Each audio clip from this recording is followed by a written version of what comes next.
waiting on the sidelines for a long time. Now I'm finally getting in the game. It's about time. 'Cause this is my time. This is my time. The only thing I consider impossible is losing. I've been waiting on the sidelines for a long time. Now I'm finally getting in the game. It's about time. 'Cause this is my time. This is my time. The only thing I consider.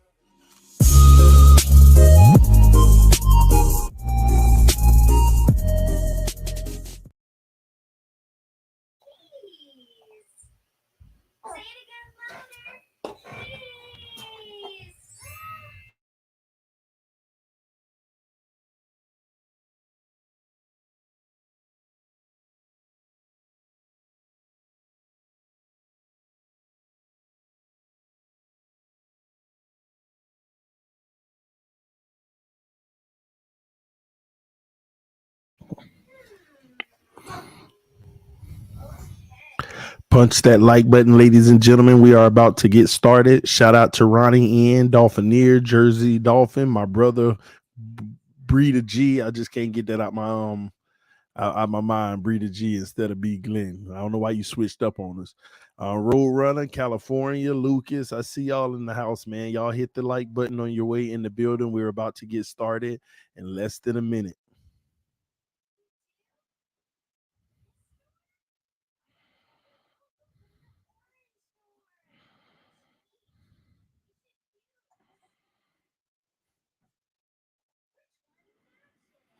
All right, ladies and gentlemen, welcome back to TD Fans Talk, home of the real Miami Dolphin fans. Here we are, the morning after. We had a good show last night. I appreciate all 700 people who were tuned in last night. It was pretty fun. But hey, here we are, first thing in the morning. We got over 100 in the building to start out, so hit that like button so we can get the notifications out to our Dolphin family members, all right? Listen, are the Miami Dolphins all in? Prove it and go get Derrick Henry. Grier being stingy. We're going to talk about that and more. We're also going to open it up and let people come on the show this morning and chat it up because I want to hear from you. Do you think we are going all in? All right. Almost 25K subs. Salute to your success, TD. Thank you, Dolphineer. Well, a salute to every member and everyone who's subscribed to the channel because we're building something special here. We have a big following. I'm grateful for it, and I'm grateful for every single one of you guys who tune in, who are subscribed to the channel. If you are new to TD FanStalk, go ahead and subscribe now. Be one of those individuals that help us get to 25,000. We are right around the corner. We will get there sooner rather than later if I stop making people mad. But we'll move at our own pace over here, right?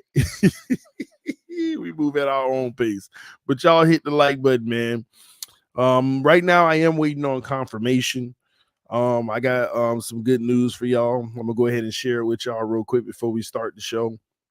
I'm waiting on confirmation though. I haven't gotten confirmation yet, but it looks like I might be good. It's like, how like Zach Thomas been waiting all these years to get in the hall and you just keep waiting. I might be a member of Tuanon now. I might just be a member of Tuanon now.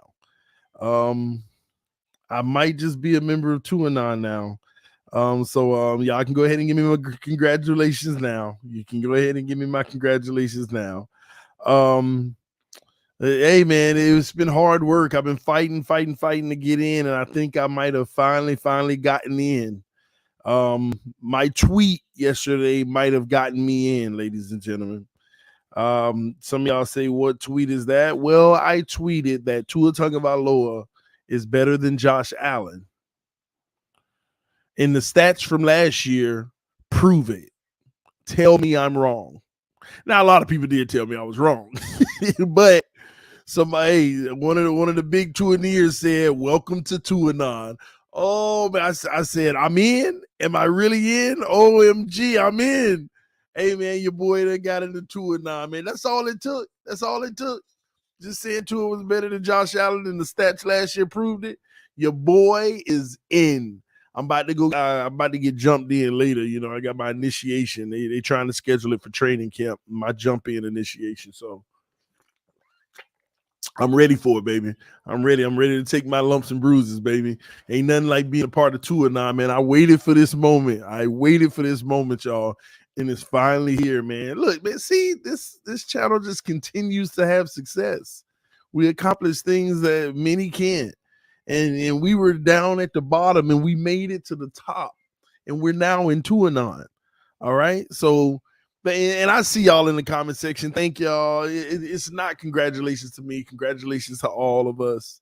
You know, we worked hard for this moment. Oh man, it's just a beautiful moment. Okay. Stop capping, TD. I ain't capping, man.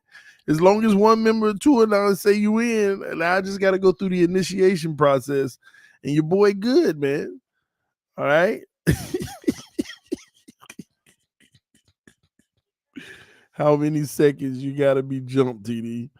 Oh, I honestly don't know. I honestly don't know. I'm hoping that it's less than 2 seconds. You know, the time it takes for Tua to get the ball out of his hand. So we'll see. They'll fill me in on the details. All right.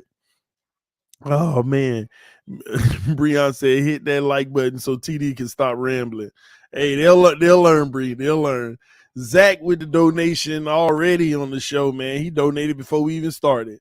He said, "My boy TD, God is good all the time, brother. Blessings to you and the family." Thank you, Zach. Thank you. I appreciate it. Let me see. Let me see if I can send this to my screenshot. I can't. It won't let me. Crap. I'll have to upload it later. Hit that like button, y'all. We almost here. Hit the like button so we can go ahead and get started. Tua fingers, TD. Y'all ain't right. And you got me imagining it now. Like I'm in 2-9. Throw up the 2-9 sign, you know. I don't know. See, y'all, you got me thinking about it now. See, and you making me look like a bad person to think about it, and then for me to do it. Oh my gosh. Oh man. It has to be sanctioned by T Rich, TD, or it's not official. You right, man. You know what? You right, man. I'm gonna have to talk to T Rich, man. I'm gonna have to see if T Rich can be my overseer to get me in, man. We'll figure it out. Hit that like button, y'all. Push that like button. We got 180 in here, but we got 84 likes. So hit that like button, man. Merch idea. You know what? You right. You right. We gotta get this merch idea going, man. Man. It's like this. I'm done. See, y'all ain't gonna get me in trouble. Y'all ain't gonna get me in trouble. You're not right for those 2 fingers, T. Man, it wasn't my fault, Bree. They had me thinking about it, then I did it. I'm like, oh, I'm doing it. Oh no, man. TD, have you heard any rumors inside the Dolphins that they trying to get Derrick Henry? That's interesting. You said that. You know what? I'm gonna say yes. I'm gonna go ahead and say yes because I have spoken to someone close to the situation, and I wasn't gonna present it as if I spoke to someone close to the situation, only because I spoke to someone close to the situation. But since you asked directly, I'm gonna say yes, I have. Without talking too many details, all I can say is Grier don't need to be stingy with a 2nd round pick. That's all I'm gonna say. I'm gonna leave it at that. Grier being stingy, okay? And he don't need to be stingy. Grier's being stingy and he don't need to be stingy.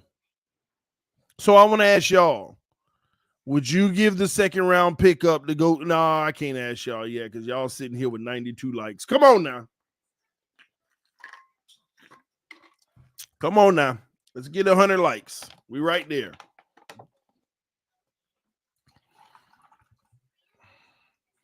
That's right. I'm ripping 2-9 today, baby. Expect us. Expect us.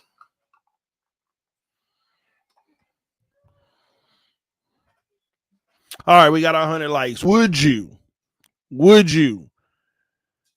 go get Derrick Henry now and give up a 2nd round pick? Yes or no in the comment section. Yes or no in the comment section. Would you give up the second round pick and go get Derrick Henry right now if you were Chris Grier? I see some yeses, I see some no's, and that's very interesting. So when I'm gonna drop that link today because I gotta hear some why on some of these no's. I gotta hear why on some of these no's. That is very interesting to me. Matter of fact, I'm getting enough no's for me to actually want to poll it now. Second round pick for Henry. Second round pick for Henry. If you were Grier, fill out the poll because I'm getting a lot of no's and I'm shocked.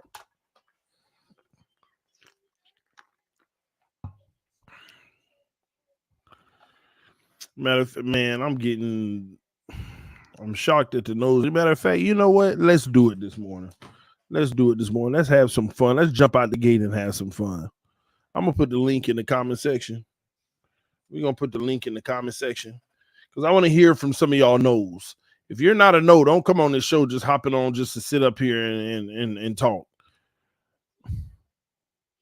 For all y'all who are saying no, hey, can we get some of y'all to come on the show real quick and explain why to me?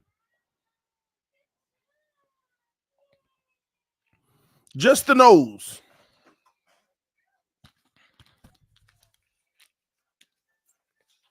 Because I got some questions for y'all, for Dolphin fans today. I got questions for Dolphin fans today. Now, remember, don't follow this link unless you're a no right now. Do not follow the link unless you're a no. I see some of y'all backstage. We're going to get there.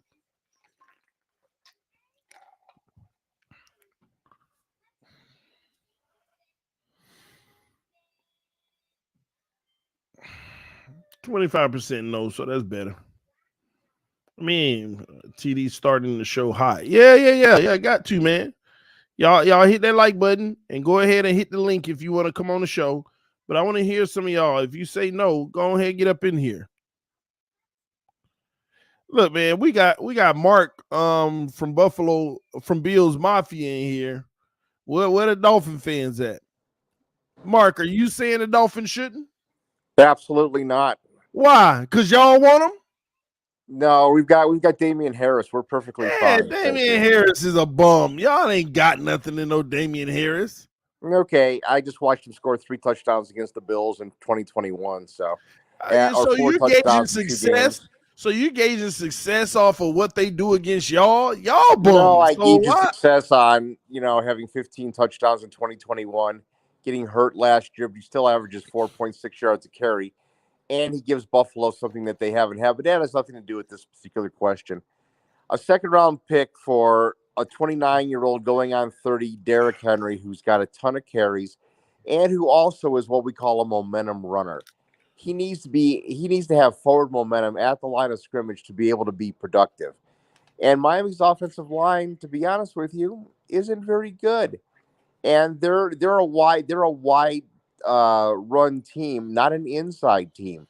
So now all of a sudden you bring in a runner which is completely inconsistent with your blocking scheme. Now you needed to have the guys like the Robert Jones, the Solomon Kinley, your push and pull guys versus the guys that you currently have. So again, you have to modify your scheme to make play for a running back. And again, this is a continual problem with the Dolphins. They never have a stable situation. They never have a cognizant, we're going to go ahead and we're going to build this type of an offensive line with this type of running back, and we're going to have this type of team. He's not a fit in the Miami scheme the way it's schemed right now. That doesn't mean it can't change. I'm just saying that right now, the way the team is composed, they're an outside wide team with pulling type of and speed type of offensive lineman. And Henry needs momentum going into or else he gets bogged down for a 2-yard loss literally every time. So here's the issue I have with that. I mean, you make a good, compelling argument, but here's the issue. The speed pulling offensive linemen that we have now, they're failing. We don't do that well either. So at the end of the day, would it not be better to go ahead and get a real back and create the scheme that'll work for them? Where do you get the players to create the scheme? Well, you just named a few because that's their strengths, even though we have them on the roster, but we're not using them. Michael Dieter just signed elsewhere. All you've got left is Robert Jones. Kenley's already gone. So where are your guys? No, Connor Williams. If all you have to do is shift him back to guard, you already have Teron Armstead. Robert Hunt is built for it. The problem with the speed is we're using slender Austin Jackson, and we're trying to get Liam Eichenberg. Those are the guys that are the reason why we're trying to do go wide. And at the end of the day, all you have to do is rotate those guys. We want those guys gone anyway. We want better O linemen anyway. So go get the two guys, the one guy at right tackle and the one guy at left guard. Go ahead into a more power run instead of speed outside, and let's roll. At the end of the day, we're failing anyway is all I'm saying to you. We're ranked 28th in run. We're the 28th ranked team, so that's not working either. And then the other thing that I think is potentially problematic for you is you bring in a Derrick Henry, which is all fine, well, and good, but you're going to get nothing but bitching out of Tyreek Hill in the locker room because Tyreek wants his touches, he wants his money, he wants his records, he wants his that. And this team is already Tyreek-centric to begin with. So what's best for the team? To keep on force-feeding Tyreek? Or to have a more balanced approach so that when other people's numbers are called, they'll be ready? It's better to have a balanced approach, but I don't know. As I was telling Ms. Finns earlier this morning, this is one of the 5 worst run franchises that I have seen in the NFL. They're right up there with the Browns and the Cardinals and the other trash that doesn't do anything. I mean, you're giving away assets for nothing. You gave away Gesicki, you got nothing out of him, and then you get nothing for him in return. You run back the room. You run back the team. You make a trade for Jalen Ramsey, who could work out, might not work out. It's hard to say. Ramsey may be at the back end of his run. So, and I do like the David Long pick, but the bottom line is Chris Grier has blown the salary cap down to like $2 million that are left. Now you're going to have to make money by restructuring a bunch of contracts. And I agree, Wilkins is probably the first one you can do that with because you're going to extend him anyway. And you might be able to do something with Ogba, but the bottom line is you can't use any of the Byron Jones money until June 1st, and then everything's dried up anyway. So, I mean, I don't understand where this front office is going. Maybe you could clarify it because of all the Dolphin YouTubers, you have more football knowledge, maybe other than just Doug. Yeah, where are we going? I like Doug. Where are we going? Where is this team going with this front office and what they're doing? I'm not gonna lie. I'm not gonna lie to you, Mark. You make a uncomfortable, honest, truthful point. And Dolphin fans don't want to have this conversation because, we want to live in hope all the time, but we are headed in the wrong direction. We are making terrible decisions. But once you start making those terrible decisions and you can't get out of them, Mark, I mean, it is what it is. You got to go blind and just go forward, right? And that's what we're doing. Right now, we are blind. We are blindly going forward, just throwing stuff at the wall, and we're just closing our eyes and hoping it sticks when we open it, it's there. That's what we're doing. I gotta cite this. Every team in the NFL is in a window, whether it's a short window, long window, beginning window, ending window. Everybody's in a window. The Dolphins are in a window to win right now, but I don't see how you're going to get to the promised land when you've extended Tua. You keep trying to develop Austin Jackson, Liam Eichenberg. You're plugging pieces in. You're redoing you're keeping Jerome Baker at his ridiculous salary. I'm not seeing where this is going.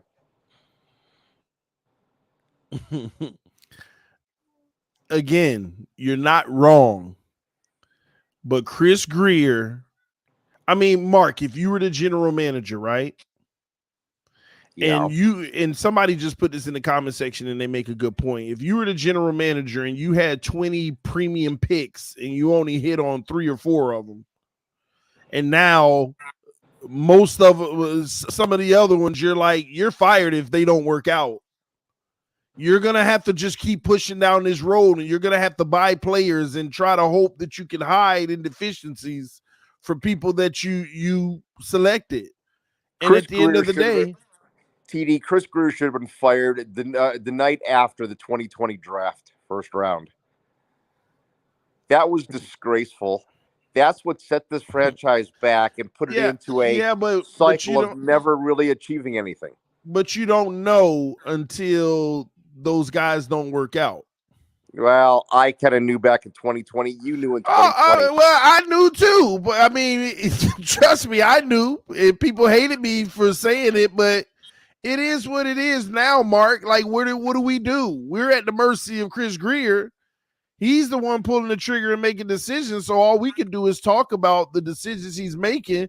And right now, we're going for broke. Or are we? That's the problem. Going for broke would be doing something orthodox like getting a Derrick Henry and going, because once again, back to the Derrick Henry thing, it doesn't matter the old linemen we have and what they're built for when they're failing anyway.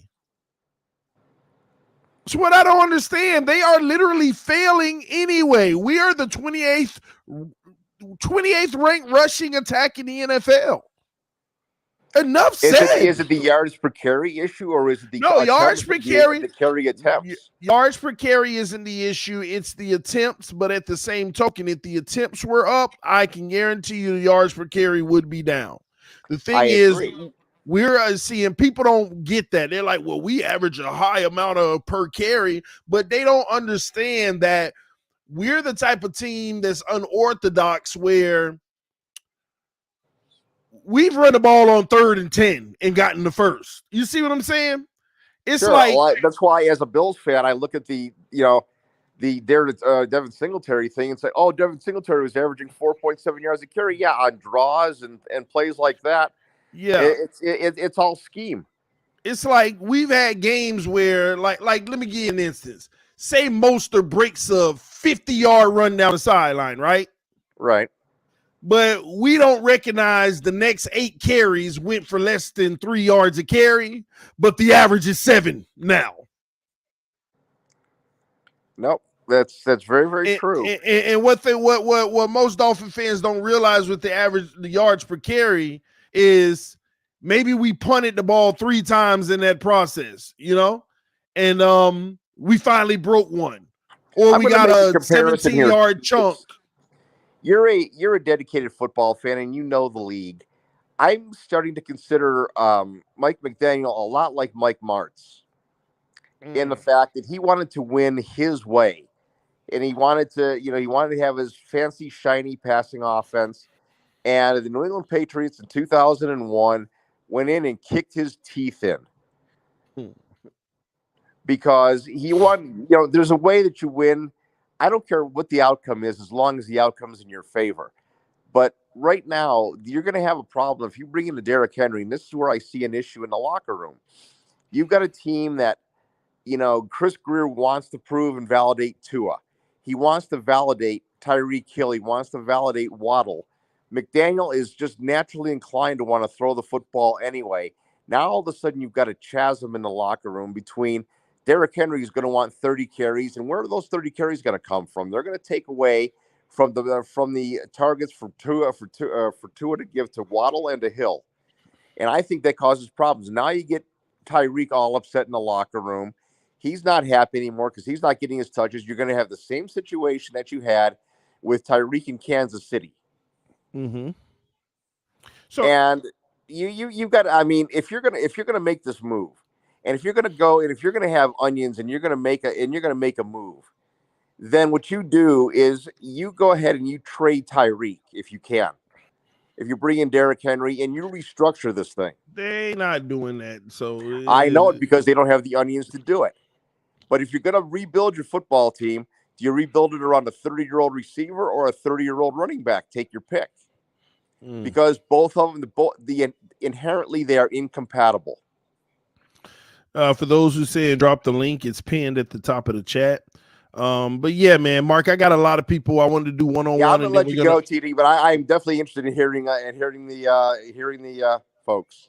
Me too. This is interesting. And we're gonna open it up for everybody later, but I'm gonna do one-on-one starting out. But I appreciate you, Mark. Thanks, TD. No, thank you. Guys, listen, Mark made a lot of good points. It's just, again, when you're in this situation, your current running situation ain't working, and you didn't do anything to address that. Miami did absolutely nothing to address it. We ain't get no old linemen. We ain't got no new running backs. Same thing. I mean, why would we be hoping for a different result? Why would we be hoping for a different result? Same thing. And that's the issue that I have with it. Sir Towen, what's up, man? What's happening, TD, man? What's happening? I'm good. Talk to me, man. What's your thoughts on this? Well, honestly, I won't give up. I won't give up a second. I'll probably give up I give up a third. Not this year, but next year. And the fifth this year, if they were to take it. I wouldn't necessarily give up a second round this year. We already out of the first round. We don't have any picks. We need to grab something. All right, so here's the issue I have. So I'm with you. Don't give it up. Then you don't get Henry. That's what we got on the table right now. You don't get Henry. So how do you feel about the team the way it's currently constructed? Yeah, are we beating the Bengals and the Chiefs? Nah, we still gonna face even if we do get Henry, we still gonna have an O-line problem. So what do we do? I mean, if we was to grab an O-lineman to show up that right tackle spot, I mean, then yeah, I go out to Henry. That means we trying to create a duo. You know what I'm saying? We trying to run the end pass. We're not just trying to keep it into our hands because evidently that's not working. Are there any right tackles available right now that's really good? Not really good. Not really good. Not really good. Let me see something. Only right tackle that's available and is probably halfway decent is the one that want to get out of that want to get traded from the Browns right now. And again, what is that going to cost? He already got a contract. I think he got a 3-year, $58 million, something like that, or $55 million. He already under contract, but now he want to leave since they got Orlando Brown Jr. You're talking about $18 million a year. Now we can go ahead and get rid of that notion right now with Chris Grier. Hey, we at the point where we got to go all in. It's just nothing at all. We only got 2 years left with this roster. Man, now, and I'm talking with you. I just like to keep the chat engaged as well. Does anybody know anybody that's a free agent right now that's from Miami to go get at the right tackle position? Y'all put it in the comment section. And so one thing, I am gonna agree. We running a high school playbook in a pro league. Well, I'll say this: as long as it's working, it's fine. And it was working for quite some time, and now it's starting to break down. But all right, so I'm gonna say this: it will start to break down because of the second half of the season. You know what I mean? That's when defensive coordinators begin to make their adjustments. Mm-hmm. You know what I mean? This is a pro league. Everybody's a pro. Everybody is professional. You can't run high school plays, Division I plays when you're running against a Division III or HBC and thinking it's gonna run in the pros. Everybody is professional. Everybody's working to get a paycheck. So that honestly, if they don't, and if we got to give up the number 2, give it up. Because if you don't add a running back there, that offense that McDaniel's running in the NFL Pro League is not gonna work. Everybody done adjusted to it now.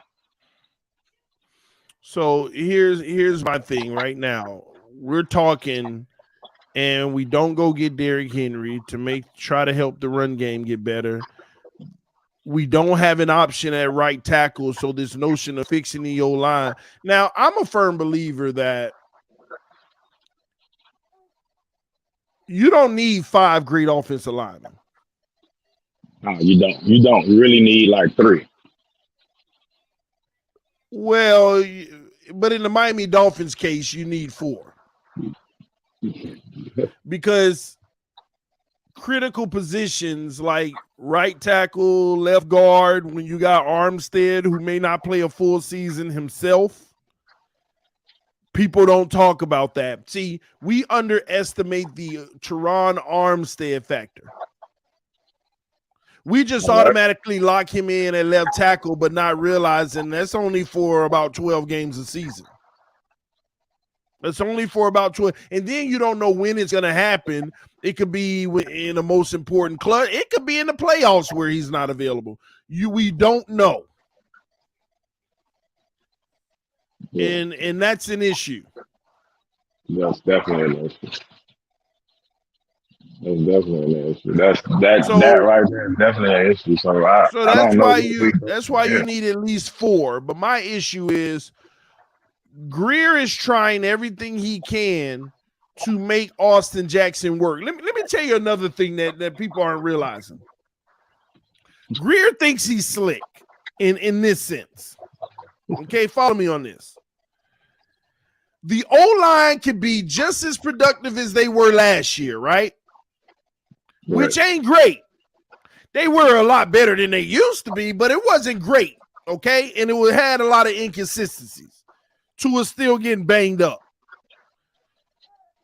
But as long as we win, say we go to an AFC championship, for whatever reason, more fortune on our side, whatever reason. See, Chris Grier thinks that that's fine. As long as we won. And that's where we need to really pay attention to these type of things, because long term it's still a disaster. Say we would have won our first playoff game. Did Jacksonville win their first playoff game? Yeah, they came back. They won it. If we were Jacksonville, Chris Grier, the sad part is Dolphin fans wouldn't be tripping about the O-line right now. They would just be saying, yeah, man, and if we could just get more healthy, we could go even further. They're not looking at everything in its totality of what really affected this season. They think that it was just injuries that affected the season. It wasn't just injuries that affected the season, ladies and gentlemen. They played a major factor, but it's not just injuries. You still had poor play on the O-line. Nobody wants to talk about when Tua was out and we had Skyler and Teddy, right? Yeah, and both of them got hurt. Nobody, but don't forget who else got hurt when Tua got hurt. Do you remember? You talking about Bridgewater?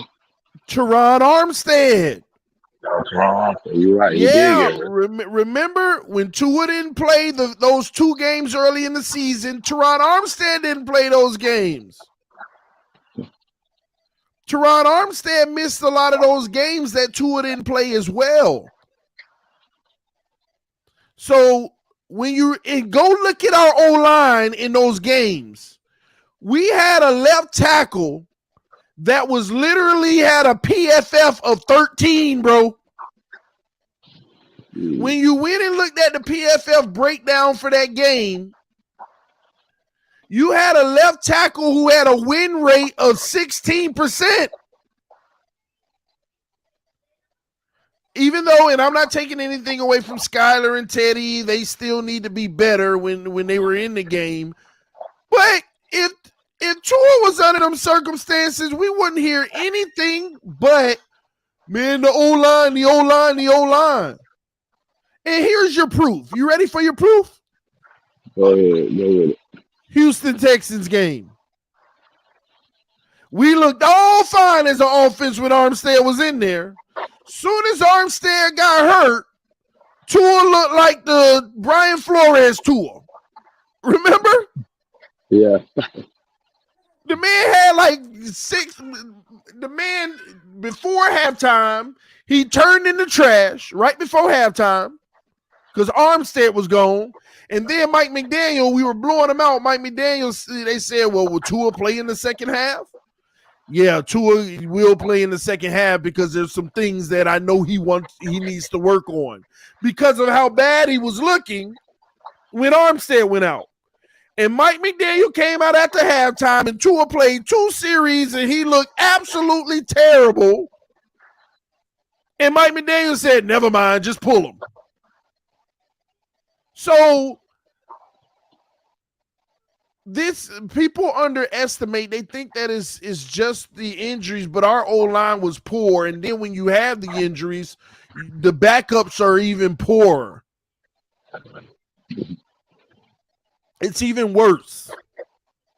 So my thing is, I've always been the person that said Tua isn't the guy to get us to a Super Bowl because he has what he has and he can't do anything outside of what he has. He's not a play extender. He's not a guy who's putting the ball 60 yards down the field over the top in stride. He's not the guy who's rushing the ball to make up for the lack of run game. He's not the guy who's like the thing about Tua, you never get a oh my gosh play. Because oh my gosh plays aren't typically throws. Nah. The explosive plays is when you have an out of body experience and you out there breaking doing stuff. He will never have that. Breaking tackles and throwing it to your man on the dime, and Tua never do that. Tua has 0 plays in his career where he did anything spectacular outside of a pass. And please don't bring up a 10-yard juke and lower his shoulder to run a guy over. But that's the thing. He don't have the it factor, and most quarterbacks give you at least 2 plays a game of that it factor. So this Chris Grier, if you're going to go all in, you're falling short right now, and that's the issue I have. There's more you need to do. And now where in the heck are we going to find a comparable right tackle?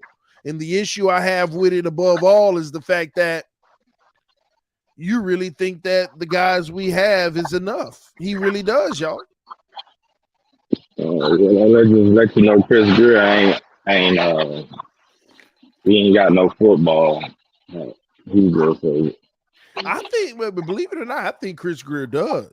The issue is, how you get caught on your pride.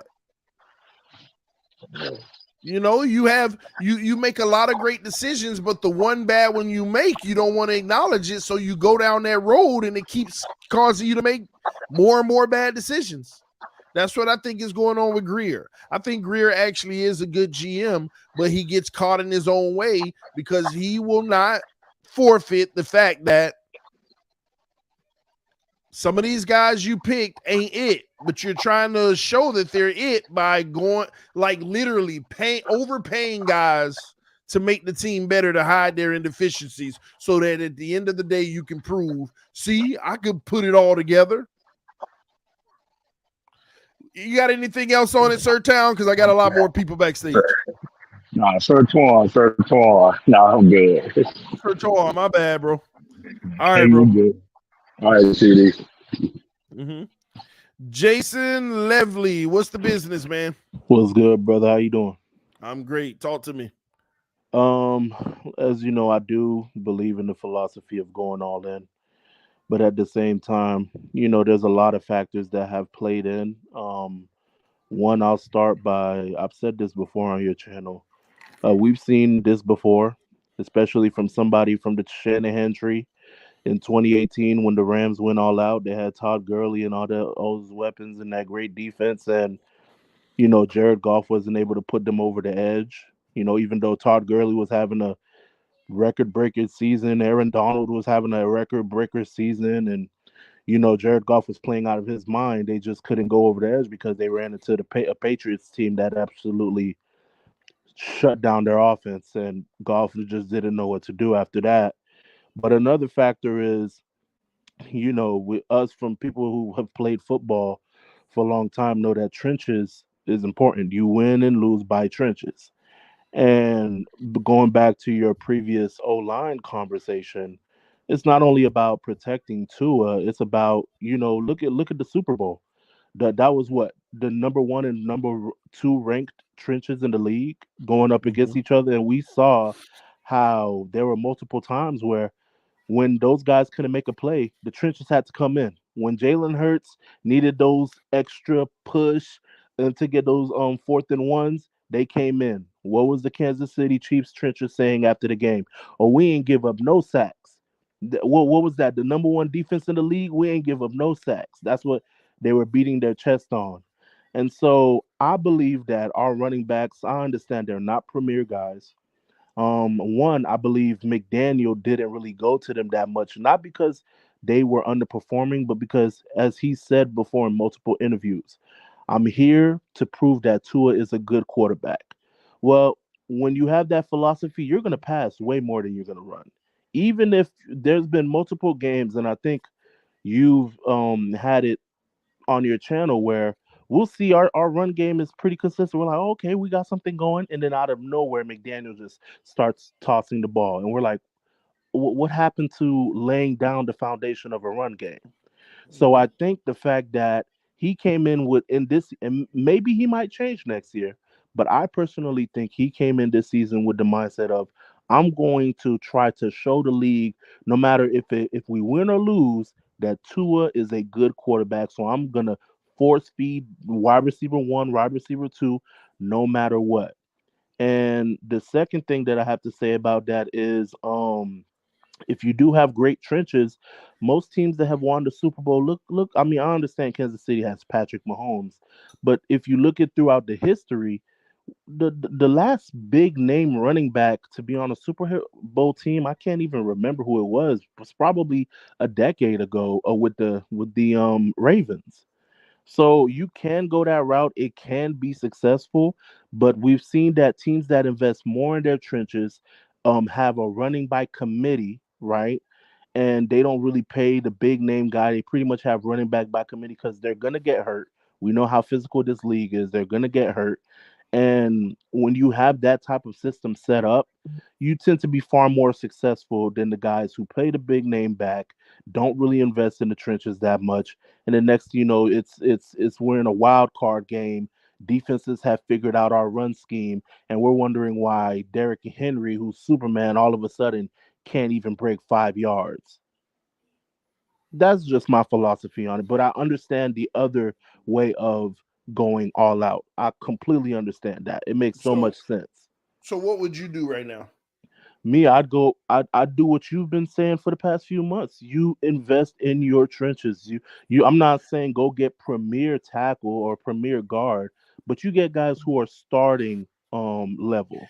But Not now, enough depth piece. how now? How now? Because there ain't no right tackle out there available And now. and that's where Chris Grier messed up. Because Yeah, while but again, that's past. What do we do now? if it's now that you sitting on your hands have caused you to lose out on these vets that were sitting at home a few 2 3 days ago, then you go get the Derrick Henry because that's the only viable option right now.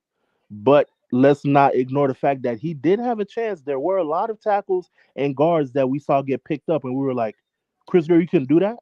You couldn't pay that dude that money just to protect the guy who is supposed to be your poster child, the poster child of your 2020 draft pick, right? The top five pick. You could even pay these guys whatever they were asking just to protect Tua for at least 1 or 2 seasons.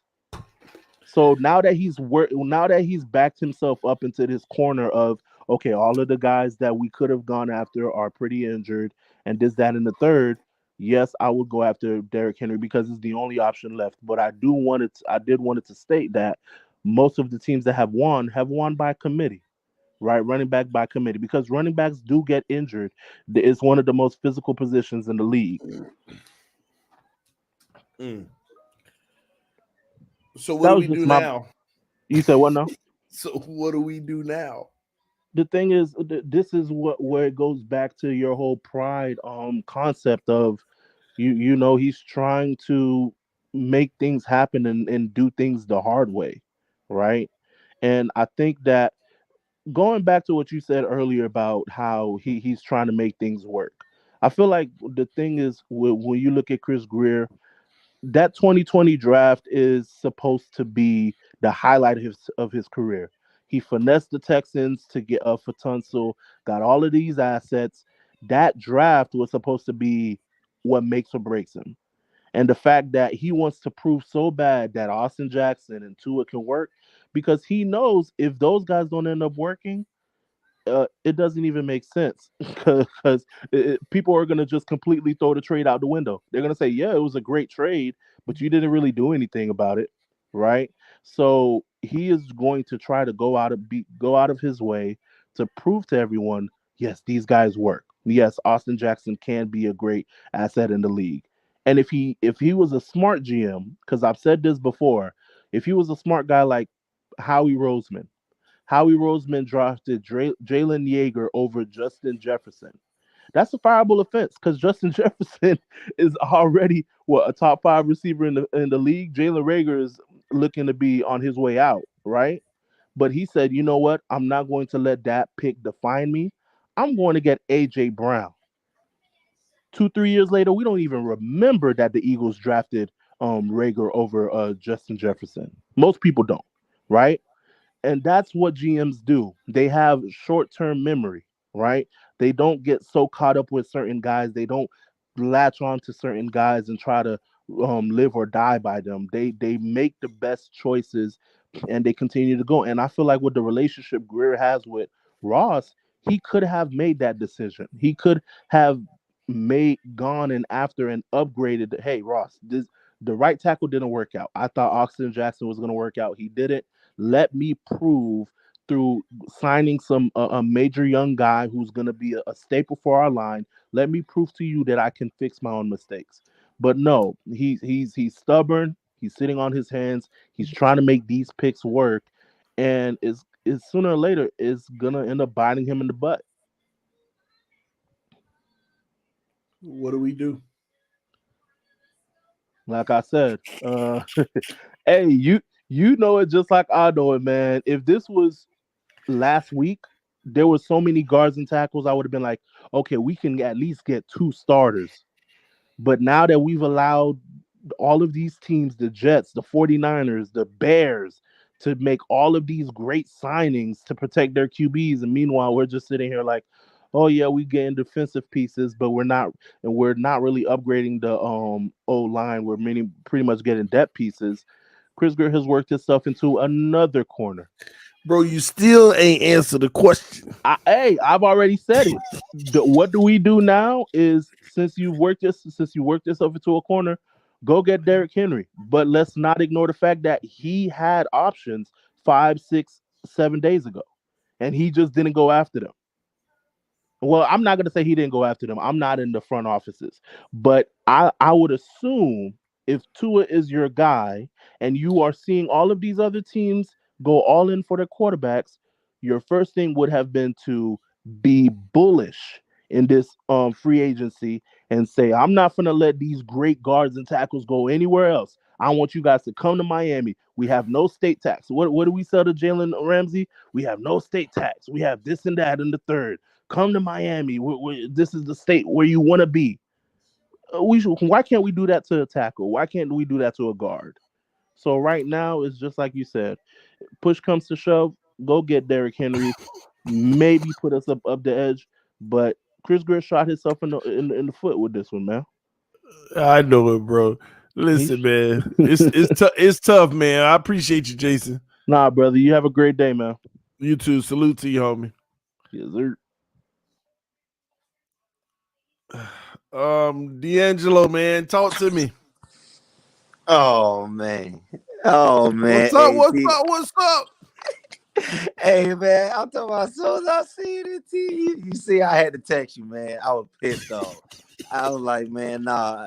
And I'm a man, I'm a worry TD. He called it out.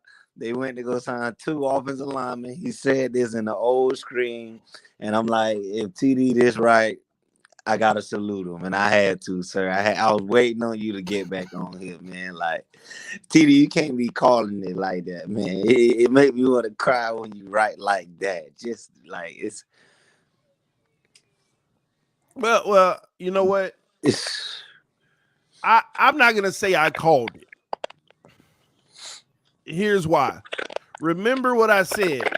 I said what he needed to do, and I said he bet not think he's slick going out there signing no old lineman that has even worse PFF grade and talk about competition. And it's probably what he gonna do. But we about to have the best roster we ever had, so he not gonna do it. But sure enough, when you know you're supposed to have the best roster you ever had because you're going for broke, right? true. And you literally, like, let me say this. Chris Grier is a man of his word. And that's why I break down things the way I break it down. What did I tell y'all? I did a stream and I said, did you notice what Chris Grier said? And hold on, my bad. It's a little echo. I said, do you notice what Chris Grier said? He said Liam Eichenberg and Austin Jackson are a part of the future plan. And we definitely want to bring in competition for them. Ain't no such, like, if you go get a better guy, it ain't competition. They're your guy. And you're going to have to pay for it. Yeah. So when he said that, that automatically told me he finna go scavenge a whole bunch of bums and hopefully they can develop them and then let them compete in camp and the best man win. That ain't upgrading. But TD, let me go even before that screen you had to when you kept. I seen when you asking them what did we do.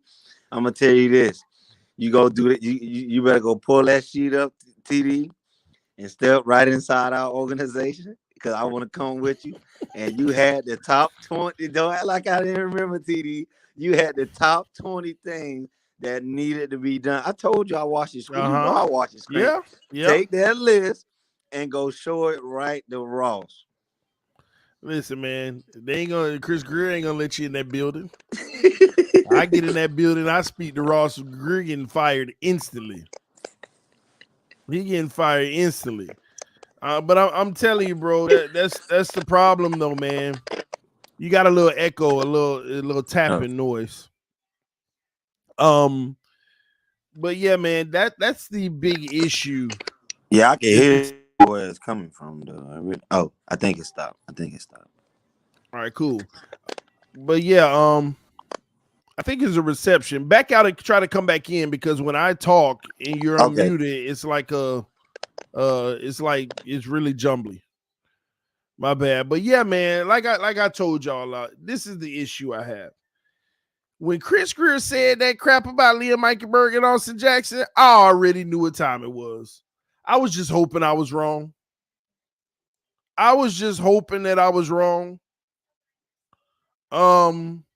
Nah, it wasn't me, and his fingers weren't on the mic. What's happening is he didn't have a headset in, so my vocals coming out of his phone were rambling with the intake of his phone. That's typically what happens when you hear that noise.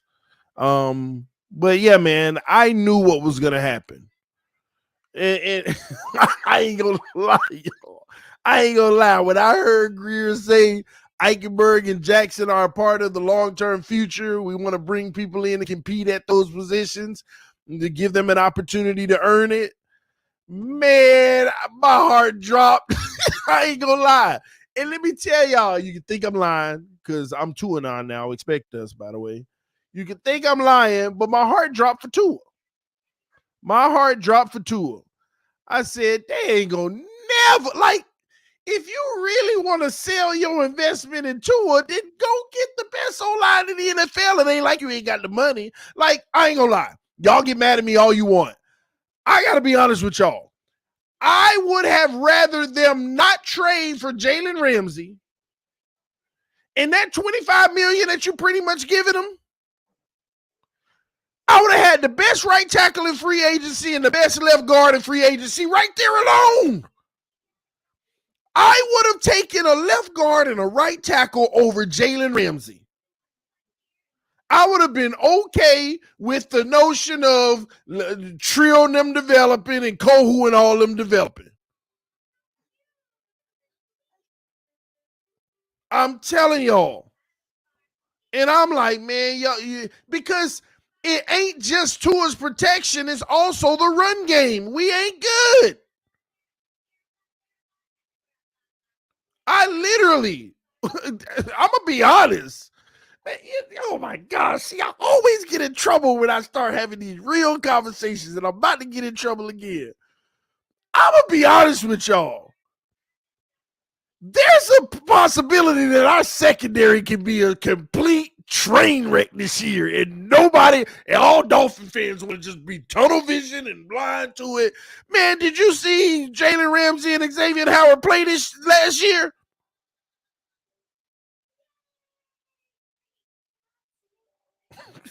Did you see them play, man? Let me stop. Let me stop. I'm gonna leave it alone. I'm gonna leave it alone. Okay. We just automatically think, oh, we got the duo. Man, if X played like he did last year, ain't no duo. Ain't no duo. Jalen Ramsey did not play like prime Jalen Ramsey. Trust me. But we Dolphins, we get them, and we got to boost them up even more. We got to make them the best thing we've ever had. Oh, my gosh. It's about to go down. We're about to have 80 picks. Like, I would have rather a right tackle and a left guard because I feel like that's going to be the bigger bang for our buck to improve the run game and give Tua more time and have a better chance of keeping him healthy and giving him an opportunity to really be able to let the game come to him versus having to get rid of the ball real quick. Like, gosh, like sometimes you want to see an opened up, relaxed Tua where, you know what, he got 5 seconds. What can he do? Now, I know the stats tell you the longer he got the ball in the hand, the worse he get amongst his peers, but that's a small sample size.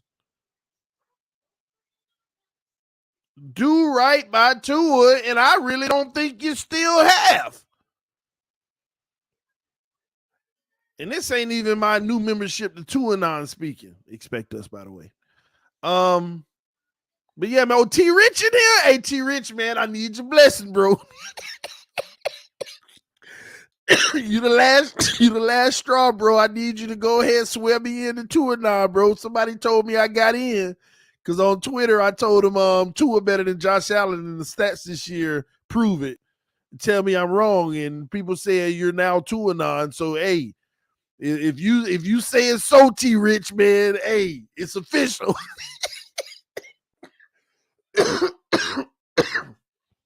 Oh my gosh.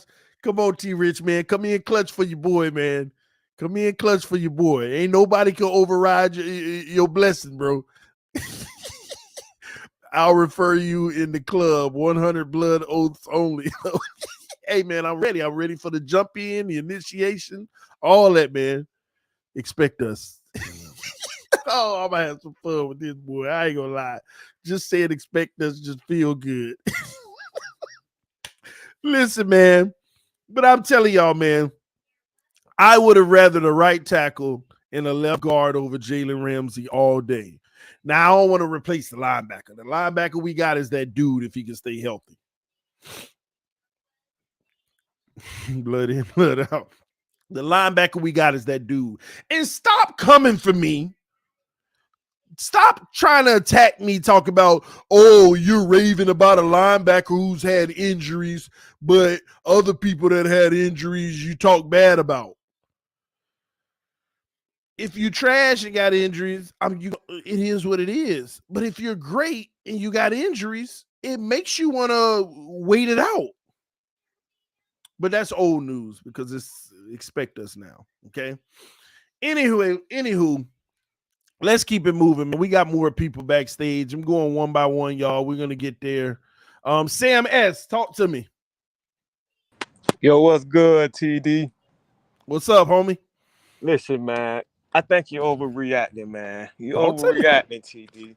Doing a lot of overreacting this morning, bro. First of all, the offensive line wasn't that bad last season, man. I mean, they wasn't that good, but they wasn't that bad, man. Only time the offensive line was absolutely horrible is when Armstead went down. At one point of the season, Tua wasn't even touched. Do you remember that 0 sacks picture them boys took, man, with the zeros up? What you got to say about that, man? I mean, I know they wasn't doing real good run blocking, but McDaniels wasn't even trying to run the ball like that to even, put them boys to the test for them boys to even get better at run blocking. The man just want to throw the ball over the field. And as for the going all in, I think we should go all in, TD. We already here. We done traded for Chubb. We done traded for Tyreek. We done traded for Ramsey. We done made all these trades. We might as well go and get Henry now. We ain't really got that many draft picks. We got like a second and a third and some late picks, like, whatever. Trade them. Go and get Henry, man. Go get him. Let's see what we can do. I feel like ain't no sense of crying about it now. We already here. We already in the jungle. Might as well just put your dukes up and fight it out, TD. Ain't no sense of crying about it now, man. Look, Grier got us in this situation. We just got to do what we got to do, man. I feel like we just got to go on with it. Just keep going with it, man. Go on, trade the second round pick for Henry and just pray to the good Lord that, everything work out and Tua stay healthy, man. But I honestly feel like the line wasn't that bad last season. And if Armstead could have stayed healthy, it would have been even better. So let's do one thing at a time. So let's start off with the O-line before we talk about the all-in approach, okay? Okay. First of all, if your offensive line is dependent on one guy being in there, then you got issues. That's number one. Number two, you already know you're not going to get that guy all season. So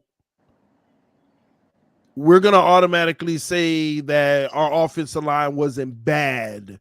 Once again, ladies and gentlemen, if you're ranked 18th, you're not bad. But you're also not good. I said that, TD. But that's the problem. I'm not here to talk about the fact that you're not bad. I'm here to talk about the fact that we need a good O-line. Okay, well, listen, I understand where you're coming from. And maybe Grier is kind of not, being as aggressive as he should be. But at the same time, I don't feel like the O-line really need a real big overhaul like that, man. All we really need is some good, solid backups, the backup Armstead. And, I don't know why they ain't bringing Robert Hunt back. They ought to bring him back. I don't know what's up with Shell, if he under contract or not. But if he ain't, they need to bring him back, and they need to bring Hunt back. And Shell and Hunt can ballot it out with Eichenberg and Jackson for the starting position, because I honestly feel like them two dudes didn't play horrible, man. They didn't play horrible. Hunt just got to tighten up on his penalties, bro. All the false starts and holdings. If he could just tighten up on that, he wouldn't be that bad. And Bush Berry, he might could bring some out these boys that, Applebaum, or I think that's who the O-line dude was. He might could bring some out of them that the other guy couldn't bring out, because them boys wasn't that horrible. And McDaniels needed to start running the ball a little more so we could really gauge and see if these guys really can run block or not. The man wasn't even really running the ball like that to even really speak on if the run blocking was where it should be at, man. But what I will say, you is absolutely right about them not going out finding a solid backup for Armstead. Even if they get somebody to battle it out with Armstead, I honestly feel like he shouldn't just get the position handed to him with his injury history and how he just be. You can't really depend on him. You just can't depend on him. That's gonna happen though, because the money you pay him and who he is, so that's inevitable. But my issue is, did Did you see how Eichenberg played this year? I mean, before he got hurt, he was playing a little better. Like, I mean, in the beginning of the season, it was a little rocky, but okay, let me help people out here. Because we keep on talking about what they were doing at the beginning of the season when everything was clicking, everything was just fine. Listen, ladies and gentlemen, we all got eyes and we watched the game. Let me help y'all understand why our offensive line looked, quote unquote, so good in the first 4 weeks and everything was clicking. Okay? It's a new offense that defenses are trying to get used to. When you have a guy in motion on 80% of your plays, that alone usually holds defensive lines and linebackers at bay. Because you got a guy moving. This might be a jet sweep. I can't come aggressive to the quarterback. I got to look out for that. Also, when we got the ball out of our hand faster than any team in the NFL starting the season, nobody's going to get to you. But as the season started to go on and it started to wear down, it wasn't just because of injuries. It was the fact that teams stopped worrying about the motion so much.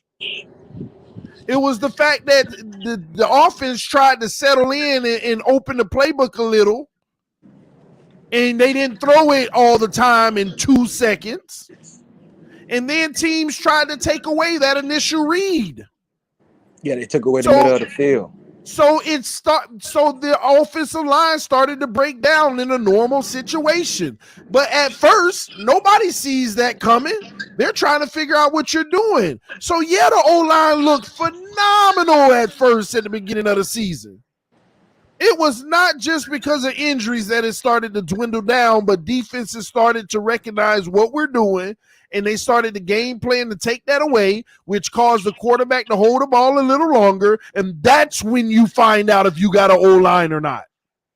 Yeah, but I kind of disagree. You don't find out if you got a good O-line if you getting rid of the ball in less than 2 seconds every play. That's not when you find out you got a good line. You find out you got a good line on how do you perform when you got to hold the ball more than 2 seconds. And we are absolutely horrific doing that. I think that's more on Tua though, man, than the O-line. It may be, but guess what? They're still getting there. So we need an O-line that can give him the time that he needs in those situations.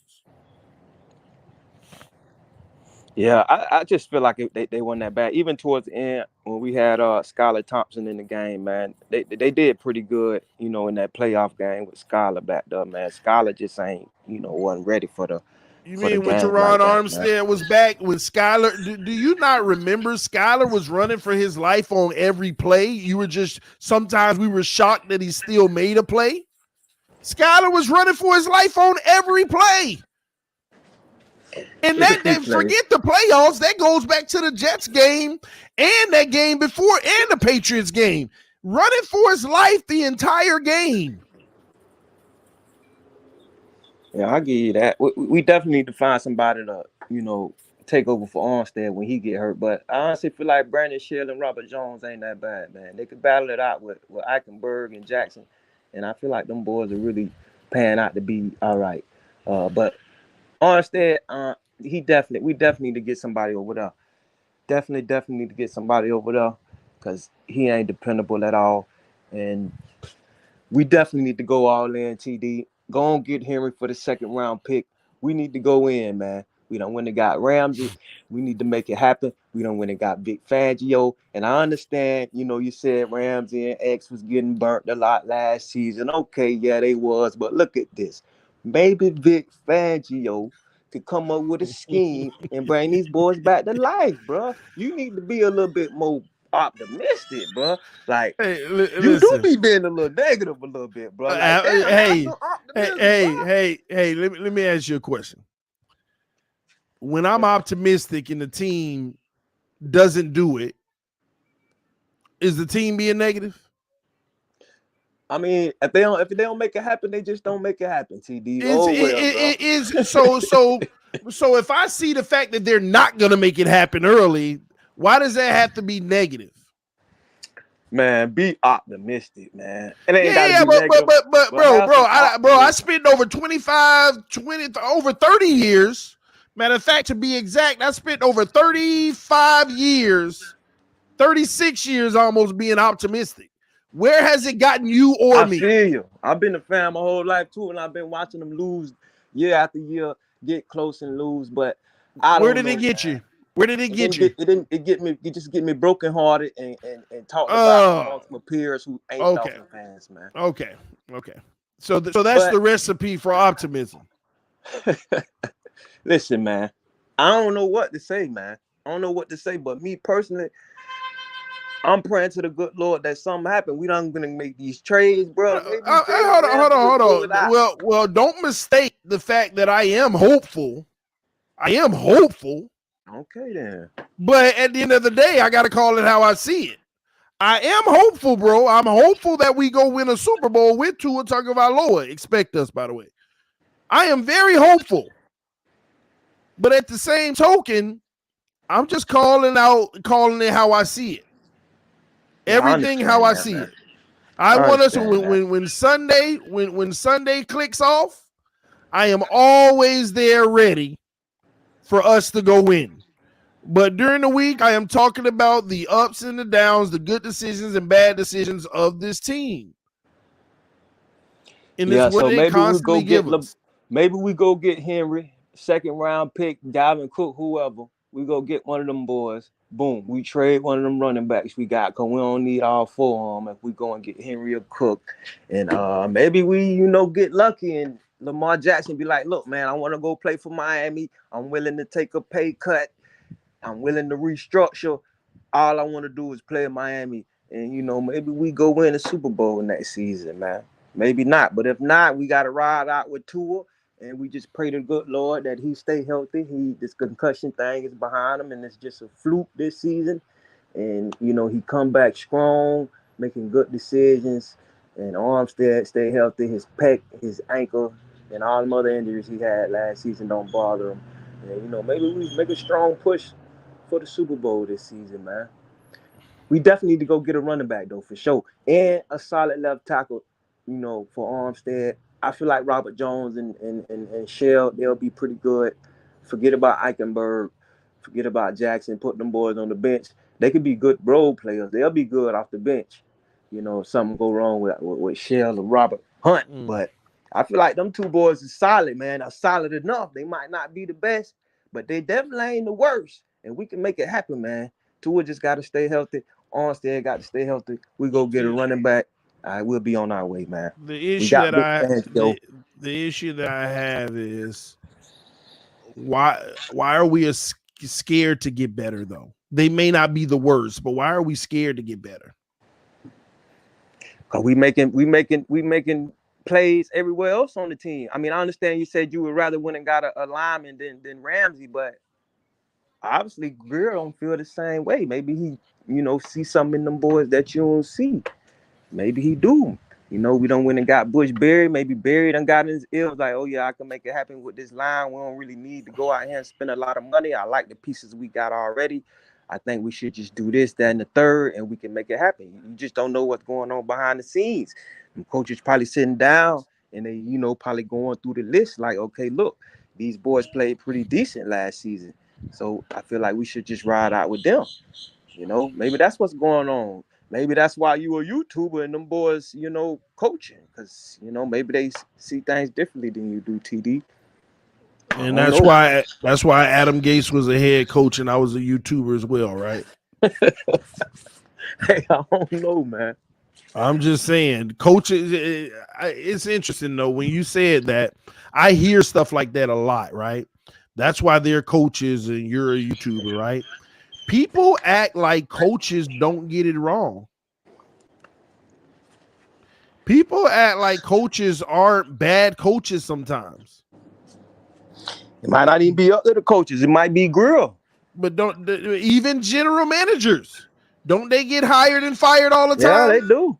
They do. But what I can say is though, TD, you cannot admit that the team has made some improvements over the last several years. Now we are looking a little bit more exciting. Even though we only won 9 games last season, you can blame that on the defense, blame that on Tua, blame that whoever you want to blame it on. But the offense definitely is looking a lot more exciting than it ever did since Ricky Williams was playing, man. We ain't never had this excitement since Ricky, man. See, once again, it's about the process. And this is what I don't understand when people say that. You have to admit we've gotten better. I mean, that's obvious, right? But here's the deal. At what cost? I mean, salary cap.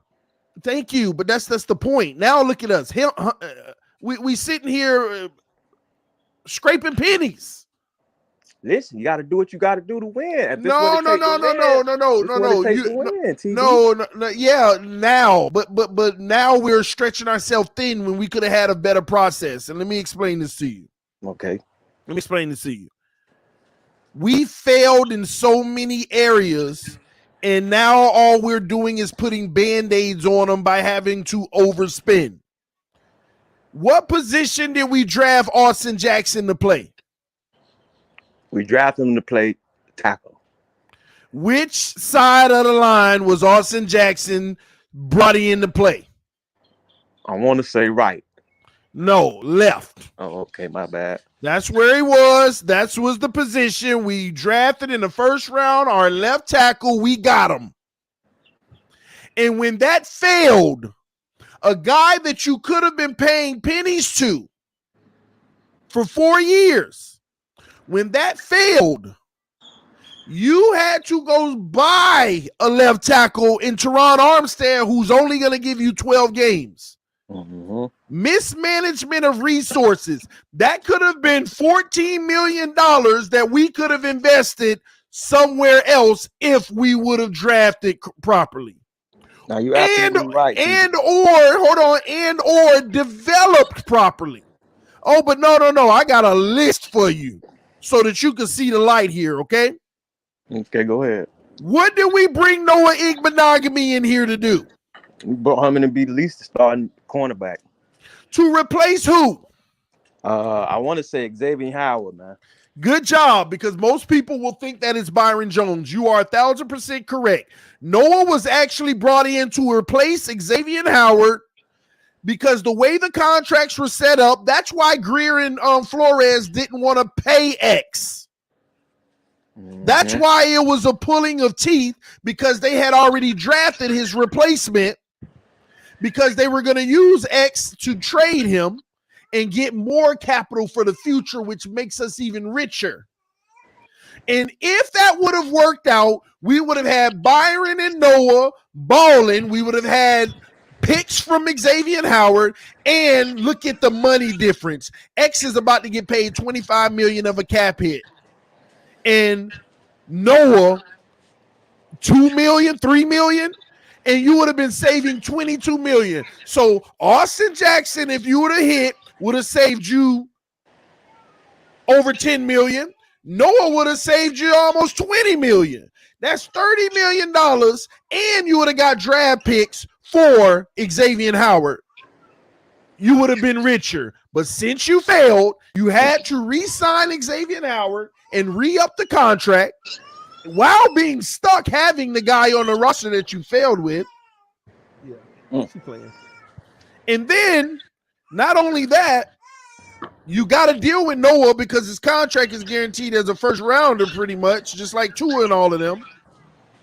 And mismanagement of resources. So now you literally have to go get, because Byron didn't work out because you were going to try to have his replacement for the future. Now you had to go get Jalen Ramsey to fix it all. Do you see how much money that's costing in the draft picks that we gave up a draft pick for Ramsey? We're not going to get the draft picks for Xavier Howard now. And we're paying all these guys, but a simple draft pick, if you would have hit, would have got it. And I know you're not going to hit on every draft pick. I get that. But let me keep going and show you how deep this goes. You ready for the next one? Oh, okay. Hold on. Let me stop you there before you move on to the next one. Let me just say this, TD.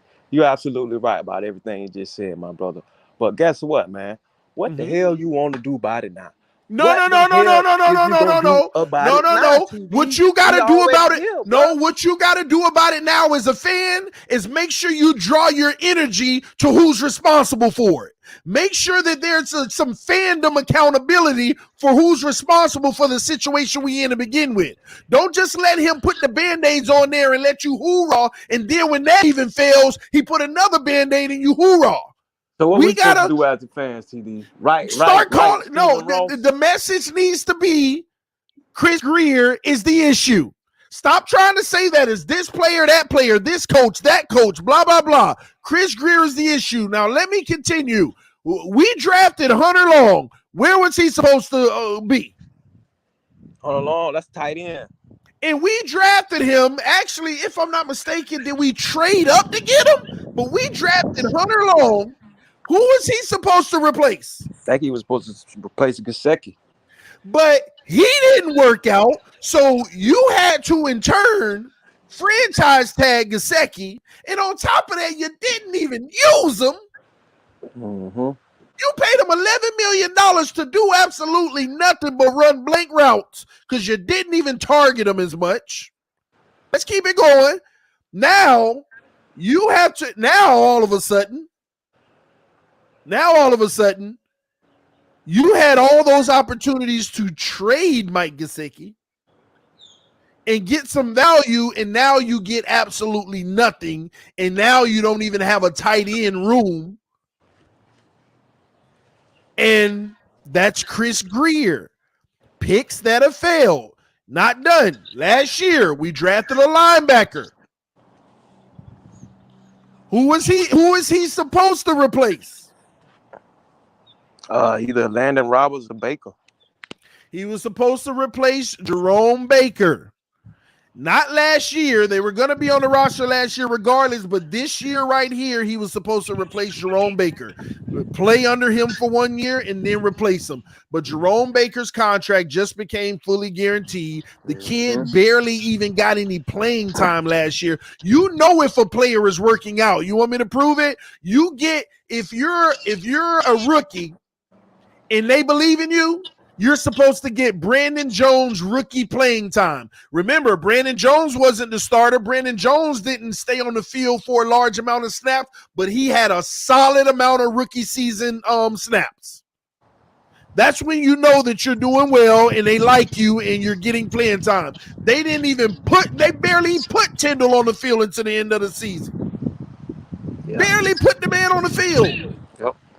And then I'm hearing from people, he's okay, but he got a lot to learn. He got a lot to grow.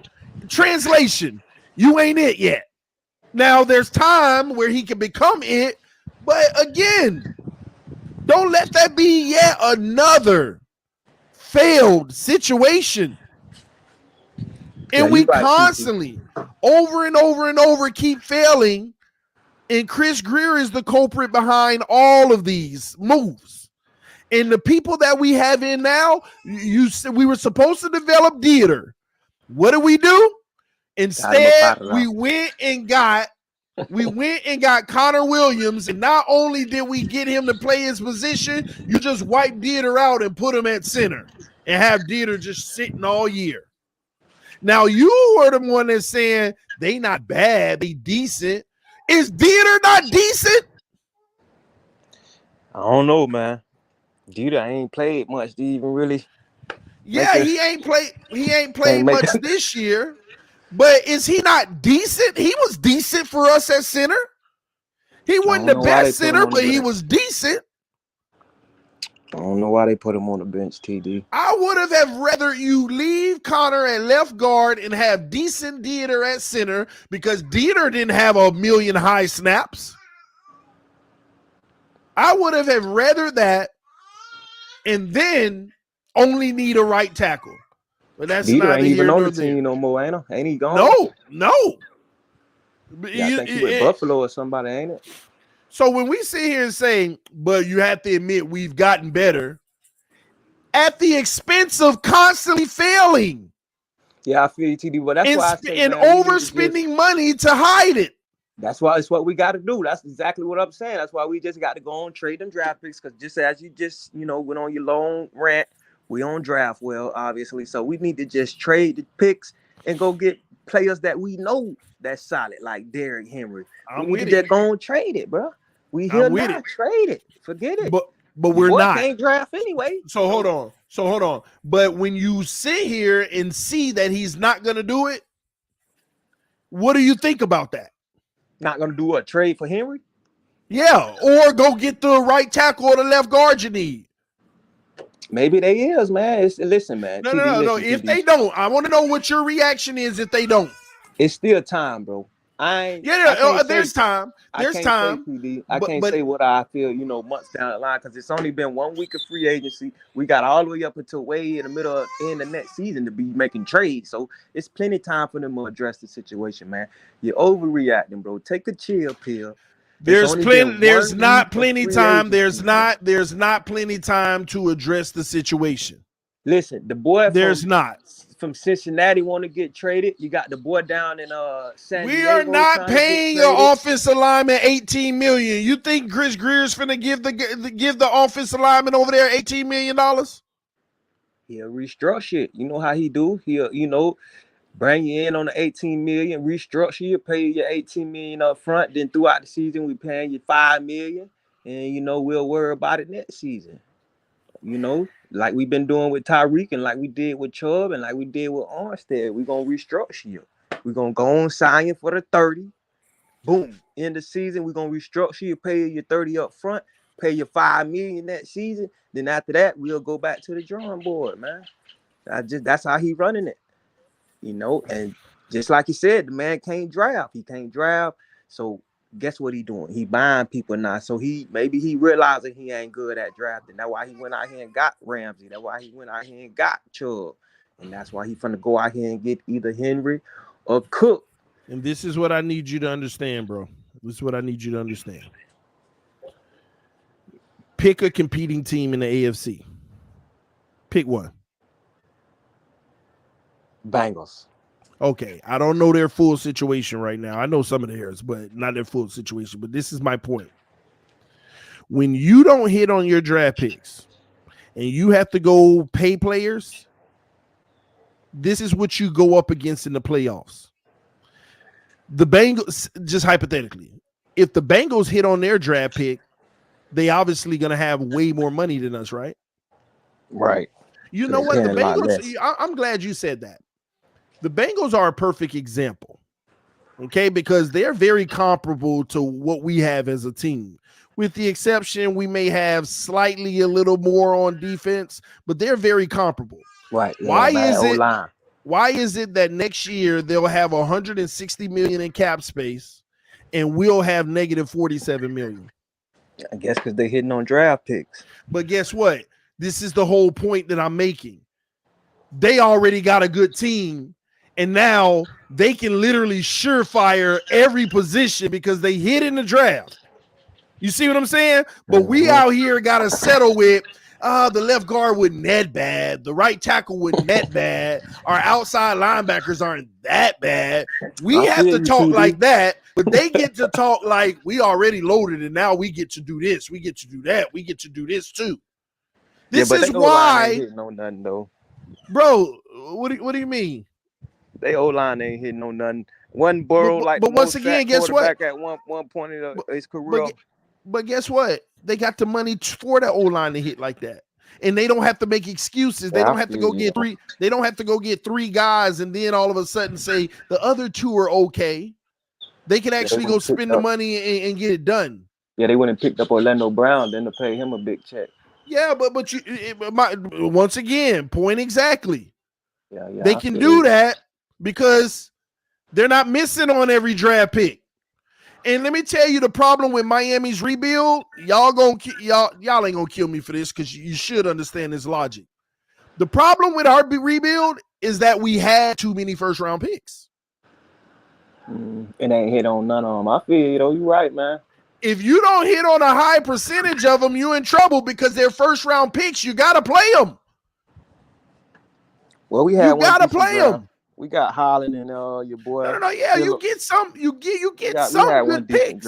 But again, when you put the whole package together of everything that we've drafted in the last 3 years, Yeah, collectively it's been bad. I feel you, collectively the last 3 years, I mean, when you really think about it, we had one great draft, and that was Waddle, Phillips, and Holland. Holland. But where's Raekwon Davis? So maybe we all just need to march on down to the stadium. Me, you, and all the other fans. No. And we're going to put you on the podium, TD. No. And we're going to go out there and demand Ross come out. And we need you to list all this stuff you listed on why Grier need to be fired. No. What we're going to do is sit here and continue to have these shows, talk about the ups, talk about the downs, talk about why we're successful, talk about why we're failing, and just continue to break down what this team is doing. What we try to do on this show is give you every possibility in every scenario so you're not surprised when it happened. It kills me every year when week 17 comes and Dolphin fans all around the world, I'm over this now. I'm sick of this. Whatever game that ends our season, it's I'm over this. I'm sick of this. How could this happen? And I literally break down exactly what could go right and what could go wrong. And guess what? Guess what I said in preseason last year? Remember I did the Hope Show?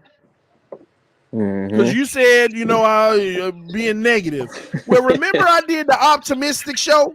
I did an Optimistic Show, and I said, here are all the things that we need to happen to have a successful season. Yep. Exactly. Didn't I get over 20 things I named? We're going to be optimistic. And I said, the problem with this team is we have too many hopes.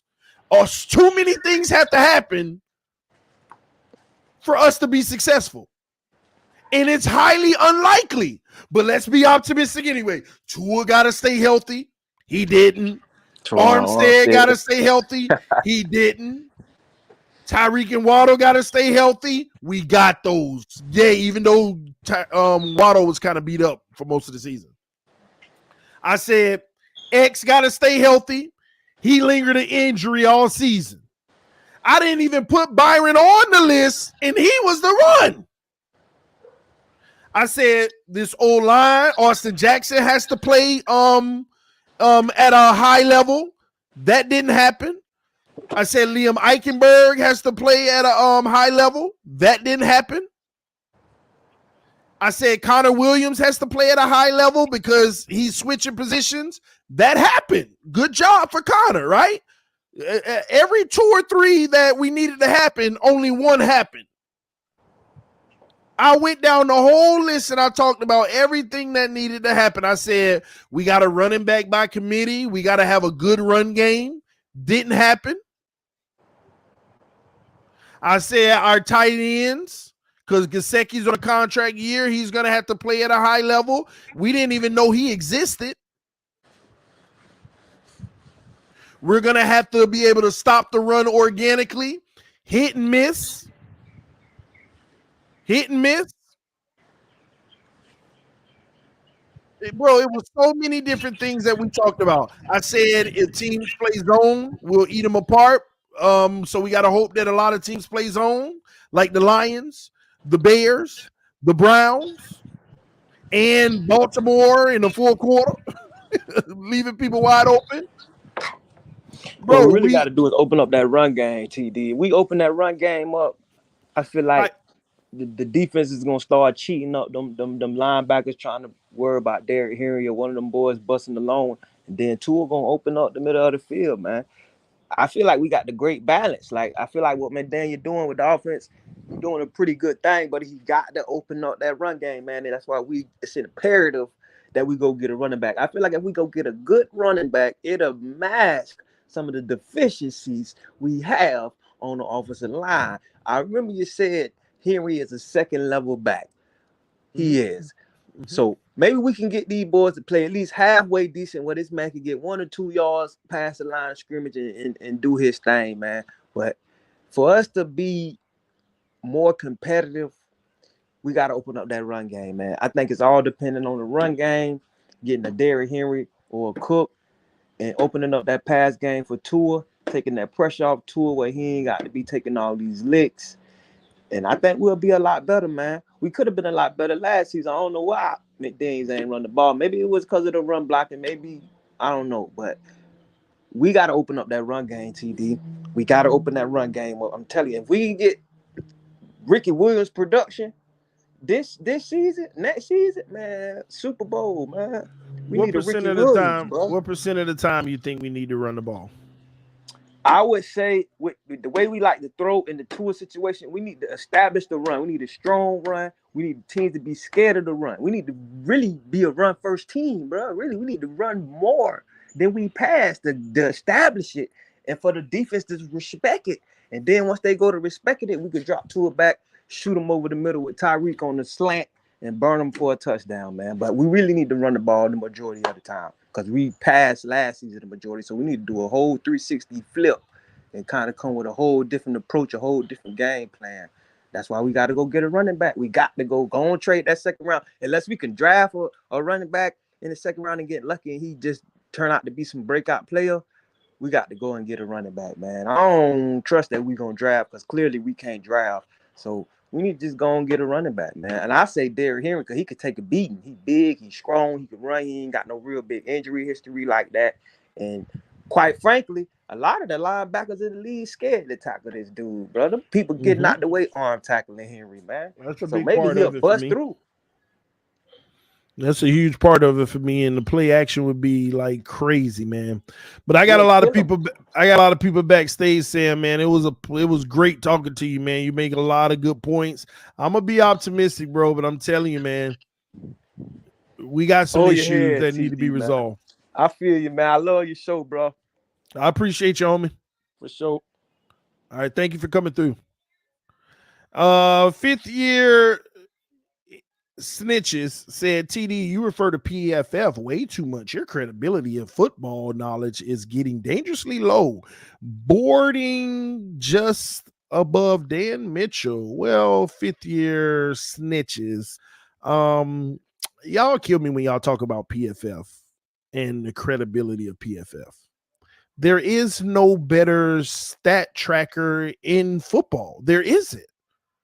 I am a statistics guy, period. And when I look at the raw data of PFF and everybody else who tracks stats, there is no better composite scores in football. There isn't. Everything isn't created equal. I'm not going off of a passer rating or QBR. I can throw 2 bubble screens for 60 yards each, and that is not the same as throwing 2 60-yard bombs, but it's going to be the same rating. And PFF takes that into consideration, not QBR. Literally, it's all the same to us. It's all the same to us. If I throw 2 passes for 2 bubble screens at the 1 yard line and they both go for 99, I got 198 yards. I didn't do no work. My running back, matter of fact, my running back that I threw the bubble screen to or the receiver, they broke 5 tackles. They, shook a guy. They did all kind of crazy, amazing work to go get that touchdown. All I did is threw it behind the line of scrimmage. PFF ain't giving me this superstar credit for that. QBR is. Passer rating is. So stop this PFF too much credibility. I'm sorry. They're the only outlet that's collecting the raw data of everything.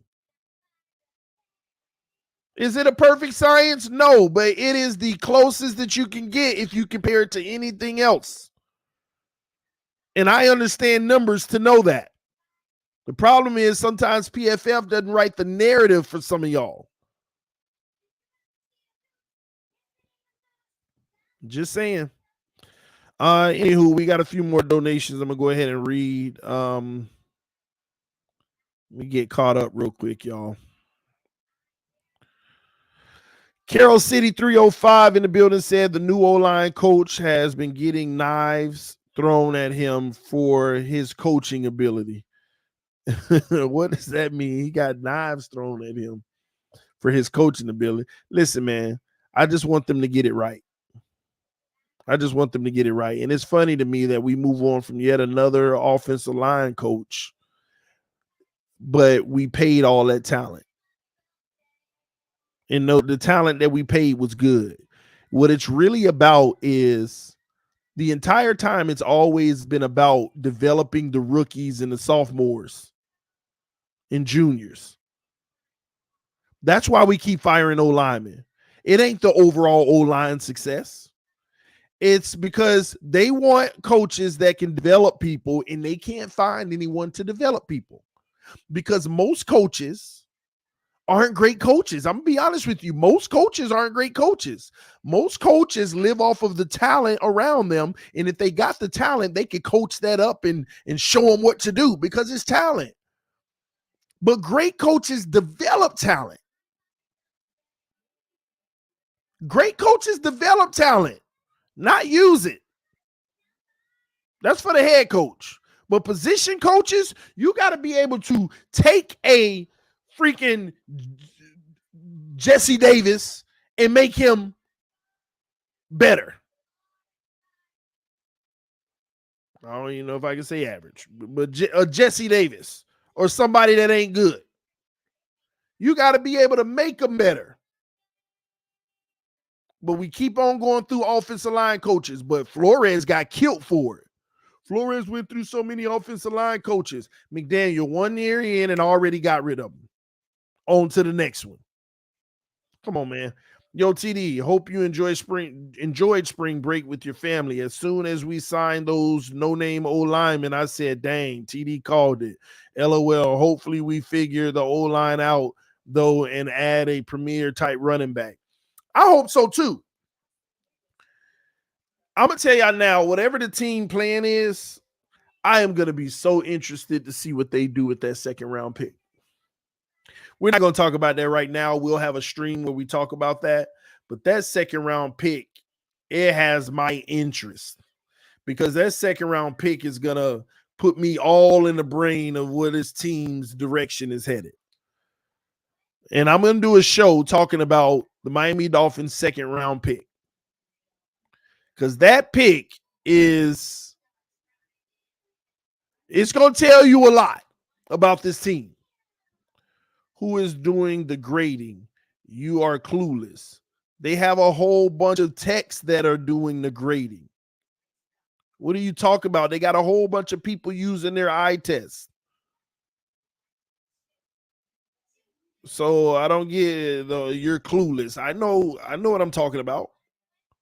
They got people literally watching every game, focusing on individual players. All right, I'm grading Tyreek right now. Okay. And they're going every single snap of Tyreek, and they're marking down all the indicators that they need to mark down. Same thing with quarterback. How much time did he have before pressure was present? Pressure, and they also, pressure is considered coming towards the quarterback within this amount of distance where you're beating your guy or whatever. And they pause it. They say, oh, that's 1.9 seconds. They tracking all this data. Is it a perfect science? No, but it's the closest you're going to get out of anything. That's the point that I'm making. It's the closest you're going to get out of anything. There ain't no better option, alternative. That's my point. So you go with the data that you're presented. Was the analyst off a little on that play and that play? Yeah, they're going to be off on some. But the overall number, the more data you gather, the more accurate it will be. All right, the pass is thrown. How many air yards? Taking the data down. The pass is thrown.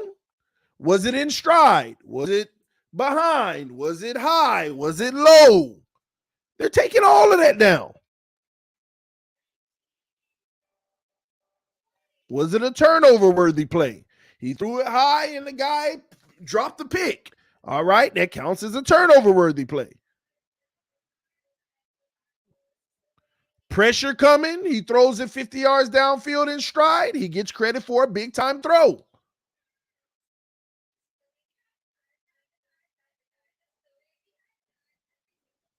Come on, man. Y'all want to break everything apart. It's the only data we have out here. Can you tell me what data is more accurate? Who's doing that? It's not going to be a perfect science, but it is a good indicator. And the more data they get, the more accurate it becomes. Maybe you should study PFF and understand how they evaluate everything. All of those categories. That's pretty dope for them to even have all those categories. Win rate, loss rates, and all of that stuff. That's pretty dope.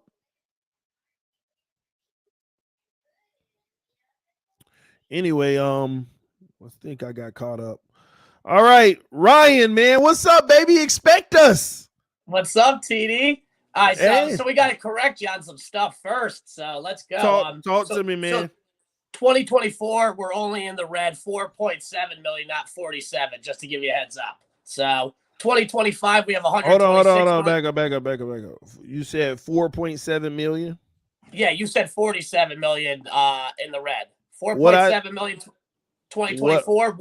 Then we have 126 in 2025 room, 175. So the cap's actually looking pretty good. What I show, well, first of all, that's inaccurate because you still not even. It right hold now. Hold on. Let me finish. First of all, does that include Christian Wilkins' new deal? No, but that's just where we're at right now. That's No. I'm going off of market value as well.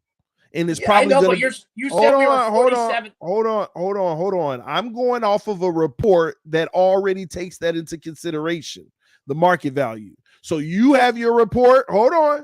You have your report, and you're probably 100% correct if you're not taking those into consideration. 4 million right now.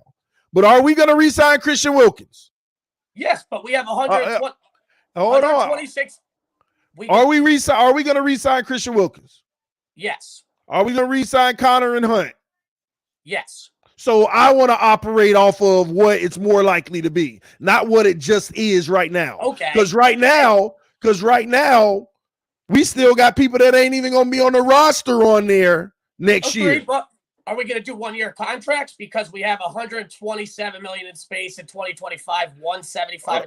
So I forgot something. In your report, are you including Jerome Baker on there?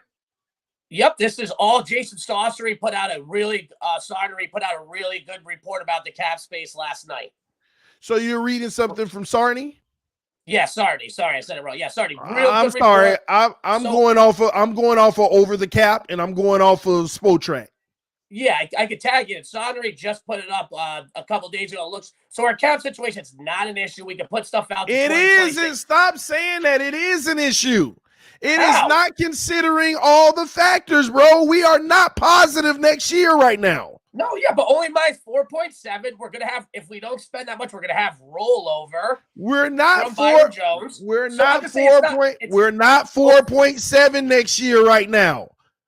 That report is literally considering certain contracts not being on the books. Yeah, but making the assumption. We don't know how they're going to structure them year one either. So I'm just saying where we're at right now. It's not minus 47. What I am telling you is you're going off of an article from a writer who are literally making their own assumptions of what the team is going to be doing next year that hasn't even been done yet. Gotcha, but he's just saying exactly where our cap is right now. In 2025, 2026, we look phenomenal. So we don't look phenomenal. We are not phenomenal. He is wrong. He is wrong. We are not phenomenal. Really, 26 isn't good, bro. We're talking 2026. I get that, but that ain't what I'm talking about. Yeah, that's 2020 next year. Right now, let's just get out of the way. I'm just saying now. Bro. Here's what you need to look at. You need to go look at our cap in 2026 compared to everybody else. You're not understanding that in 2026. All right, let me break this down for the audience, and you just please do me a favor and just listen, okay? And you cannot go look at a 2026 and say that we're just fine. Let me go ahead and give you several reasons why. I understand. Hold on. You never can go past 2 years, and that's why I told you 24 and 25 is the only thing you can look at. Here's why. Is Waddle's number on 26? Is Jalen Phillips' number on 26? Is Holland's number on 26? Is Christian Wilkins on 26? Is Connor on 26? Is hold on, Robert Hunt on 26? 47-4 is a big difference. We don't know how they're going to structure it. I'm talking about 2024. Yeah, but we're assuming what they're going to be. We have no idea what the structures are going to be, so we have to wait for them to come out before we say we're that much. Then why are you correcting something that we're all assuming? Because yours is an assumption. But you can't correct two different assumptions. So at least say you're assuming we're going to be minus 47. We're based off of who we have under contract next year. We are negative 47 million. Now, when they cut Jerome Baker, it's going to save money. When they cut Emmanuel Ogbah, it's going to save money. When they cut, it's Howard, one more. Or Howard, well, yeah, it's going to save money. It's going to bring it down. But as of right now, we are negative $46.534 million. If we extend everyone, they say we're going to send.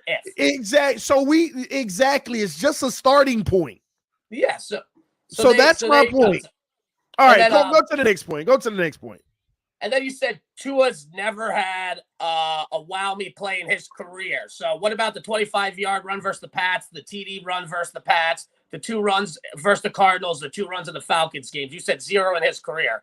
He should run more. He's not Lamar Jackson. He's not Pat Mahomes, but he's not Tom Brady in a statue in the pocket. You said 0. I said he had 0 wow runs. Just because you run for a touchdown doesn't make it wow. So when you make players miss tackles to get those touchdowns, that's not a wow. What about do you see the runs? Do you see the runs that Justin Fields has? The Lamar Jackson. But he's not Tom Brady. You said 0. I know Tom Brady got 0 for all I care. All I'm saying to you is the point that I was making in that moment anyway is the fact that Tua doesn't extend plays at a rate that quarterbacks need to in today's NFL. That's your opinion. 1 out of every 20 plays he may extend. And I know this is the way on the other spectrum, but Patrick Mahomes, 1 out of every 6 he has to extend and actually make a play. Tua doesn't. Matter of fact, he's one of the worst outside of the pocket. And that's the problem. We're not going to get that factor because no O-line is perfect. This is why I don't want mediocre O-line. This is why I don't want to settle with Liam and Austin being okay. I need an elite O-line because Tua requires an elite O-line to get the max out of him. Go look at Tua's injuries. Go look at what happened with the O-line. Now, mind you, he holds the ball too long. Let me get even the great O-linemen. See, this is my issue with Tua. Even the good O-linemen aren't perfect. Go back to the Bengals game when he got whipped around and hit his head, right? Yeah, 4.7 seconds. He should have got rid of the ball. But guess who actually messed up on that play? Tua. Yes, Tua messed up because he held the ball, but it still could have been avoided if a specific person would have actually not given up on the play. Remember, it was play action, right? Yeah. Tua was the wide receiver right at the beginning. This ain't about Tua. This ain't about Tua. I'm not putting this on Tua. I'm showing you a point at another person who screwed up on that play. The whole O-line was moving right, selling the run. As soon as it was over and Tua rolled out and the defense noticed, what is your job to do as the O-line? Block. Start blocking. You're running. Hold on. Let me finish. I'm painting a picture for you. I'm painting a picture for you. The person who hurt Tua, and let me go ahead and tell you, Connor Williams screwed up on the play. Connor hiked the ball, ran right like he was run blocking.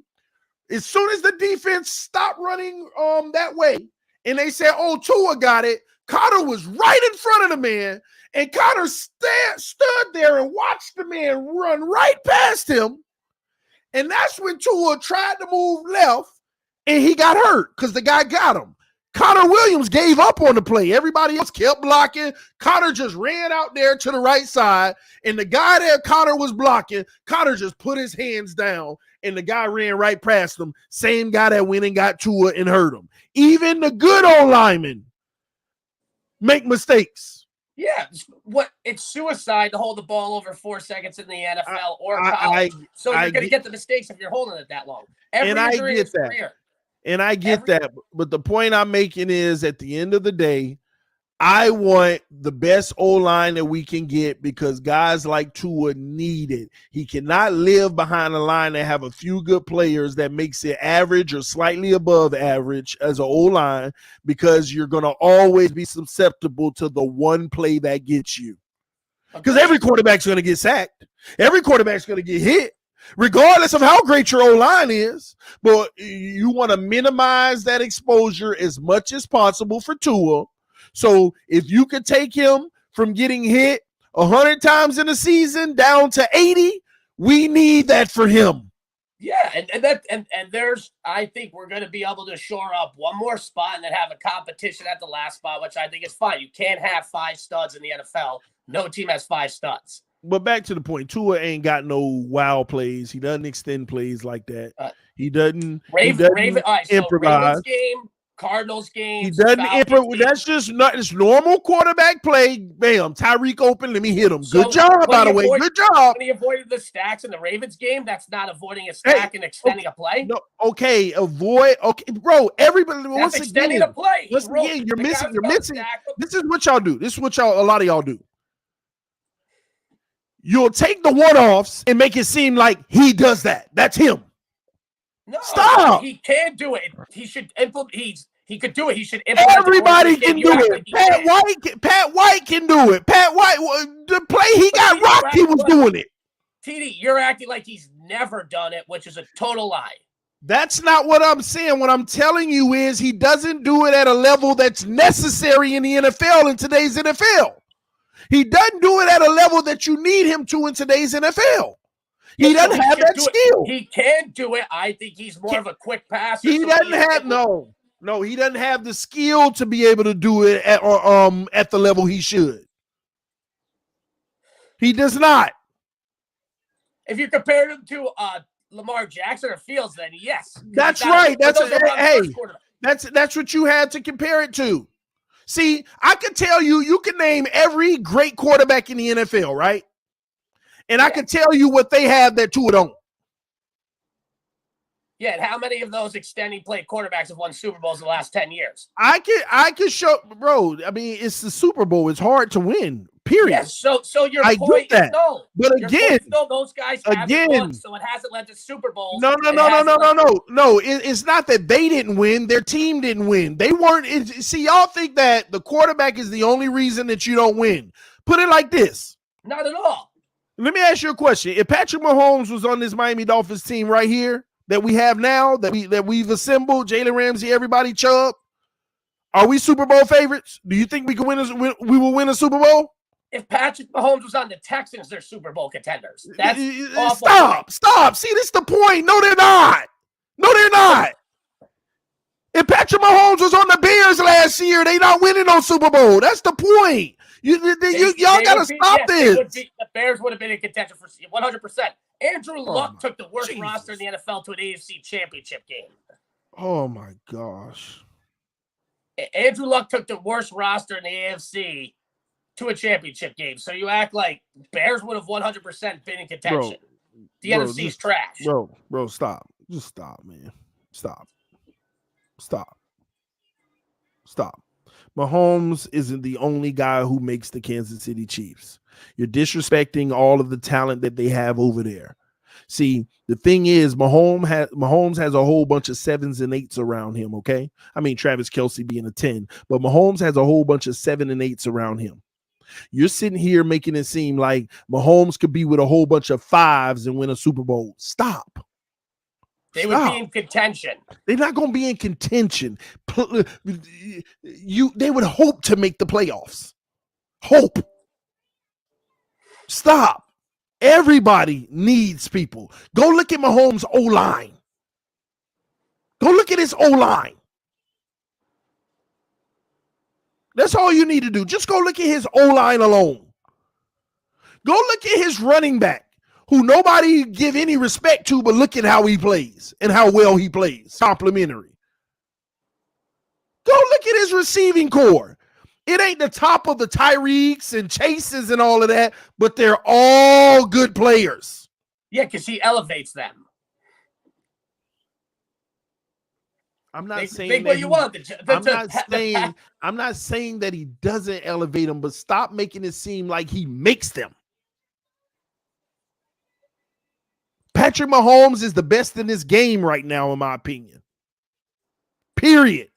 But stop making it seem like you can go throw him on the Houston Texans from last year and they're Super Bowl contenders. Just stop, bro. No, I said they'd be in contention. For the Super Bowl. Stop. Yes. They would have won with Patrick Mahomes. They would have won the AFC South, and then they would have had a bye.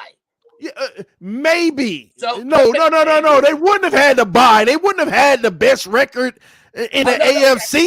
They changed the format. They would have had a home game, and they would have won the AFC South. So they would have went from being the first pick in the draft to winning their division with Patrick Mahomes. Disagree? Bro, I don't even want to argue this with you no more. No, I got you because I'm making good points. Great point. What's your next point? They would. So what do you consider good for a GM? Because you're hating on Grier so much. I agree with the O-line, but he admitted his mistakes with Noah. Admitted the mistakes with Hunter. So you said he stays on his players and he drafts too long, and that's one of his issues. But he's not staying on Noah. He's trying to go out and get replacements. He got rid of Hunter. So I understand with Liam and Jackson, that's your one area. But if you look at his draft, 2016, 2018 drafts, home runs, 2020, I'm a Tua year. I think Tua is going to end up panning out. So that makes 2020 a home run. So he took over 2016, home run draft. 2020 is a home run? If Tua ain't even worked out yet. I think he's going to. See. If we're gonna have this real conversation, let's hold on. If we're gonna have this real conversation back and forth, let's not operate off of I thinks. Let's talk about facts. Has he proven to be our franchise quarterback yet? Give me what you would consider a good draft, so we know what we're basing your opinion off of, so I can tell you. So I can retort. So you want me to say something just so I want to know what your stance is of a good. You're hating on Grier, so what's your base level for good GM, good drafting? So I can tell you 2020 was in mine. 2020 we have a starting quarterback, we have a starting safety, and we have a starting guard. We don't have a starting quarterback just because you start him. Yes, we do. We don't have a starting tackle just because you start them. Like no, this tackle, is Hunt. Oh, I said yes, Robert Hunt.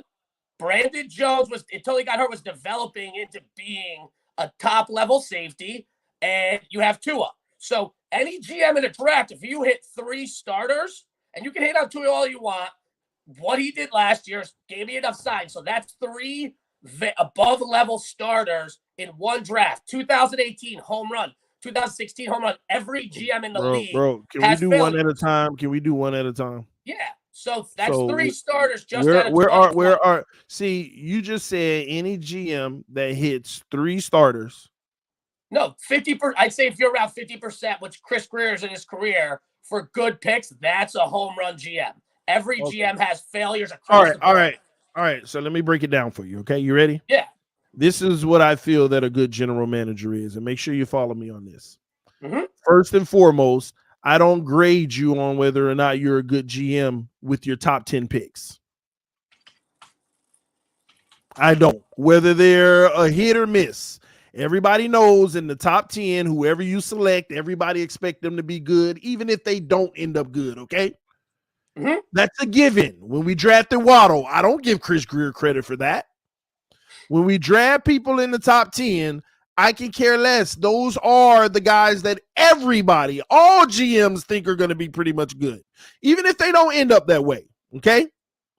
Now, with all the rest of your picks, did you hit on them and did you develop them? Did you bring in? Hold on. You want me to finish telling you what a good GM is to me? No, yeah, sure. First of all, you need to hit on more than 50% of your picks, even if that's what 60. GM does that? What GM even does if that's 60, bro? There's GMs that's hitting. Period. Who? Name them. What are you talking about? I just went. Bro, first off, let me finish. We can go through some drafts, okay? We can go through some. Yeah. Let me finish. What I think a good GM is. Before you start ripping apart my good GM, let me finish telling you what it is, okay? Mm-hmm. You got to at least hit on 60% of your picks. 6 out of 10. Productive players, even if it's a backup, in their appropriate draft slot. So if you draft a 7th rounder and you hit and they're a backup, that's appropriate for them. If you draft a 2nd rounder and they're a backup, you missed. You have to create starters in the 1st and 2nd round. Period. 3rd on out, third can be starter / backup, but I ain't being picky about that. Okay? Mm-hmm. That's the draft. You also have to be able to hire staffs that can develop players, that can take over backup spots and create a few starting positions for yourself. You also have to be able to hire a coach who can win and get along with the team, who's going to, once again, develop talent around the team to make life easy so you don't have to pay big money for talent. That's what I think a good GM is. As far as trading for players, you have to be able to get bargains on every deal, because if it ain't a bargain, you shouldn't have to overpay with draft capital nor money, because you already did it in the draft and player development. And the Miami Dolphins are failing in every single one of those categories. And the problem we have as a fan base, when you get one example of doing it right, we want that to supersede all the failures. So in your trades, once again, everything you have to win every trade. Because if you don't win the trade, that means you're overpaying and overcompensating. And the only reason you're overpaying and overcompensating is because you got it wrong somewhere else. Whether it was the draft, whether it was player development, or whether it was the coach that you selected. That's what a good GM is to me. One who can do all of those things and avoid having to spend the money. Because guess what? He wouldn't have had to spend the money on Teron Armstead if he would have hit on Austin Jackson. He wouldn't have had to spend the money on Connor Williams if he would have, and that's weird because he put him at center, if he would have actually got a coach that could develop Dieter to be the starter. He wouldn't have had to spend money on Xavier Howard's extension if they would have actually drafted properly with Noah Igbenogany. He wouldn't have had to literally be in a situation where he got to pay Christian Wilkins and Zach Zeiler right now if Raekwon Davis would have just hit, who you traded up to get more draft assets. So the few one-offs, the good trade with Laramie Tunsil, good job. The development of Nick Needham, Flores, you get credit for that, Grier. You hire Flores developed him. But all that credit go out the window when you fire the coach anyway, for whatever reason, because he was your selection. I'm not sitting here saying Trill Williams or Kohu is developed because we don't know that. I only say that with Nick Needham because we got to see more than one season of Nick Needham, and that was some development there. Andrew Van Ginkel, same thing. There was some development there. But this is all under the old regime, and you fired that regime anyway. So at the end of the day, Chris Grier has failed as a general manager in too many areas. And once again, when you have to overpay and get rid of all your capital to make up for your mistakes, it's still a failure. And people, it's the same thing with Tua versus the Atlanta Falcons. It's the same theory. Tua brought us all the way back. He dug the hole.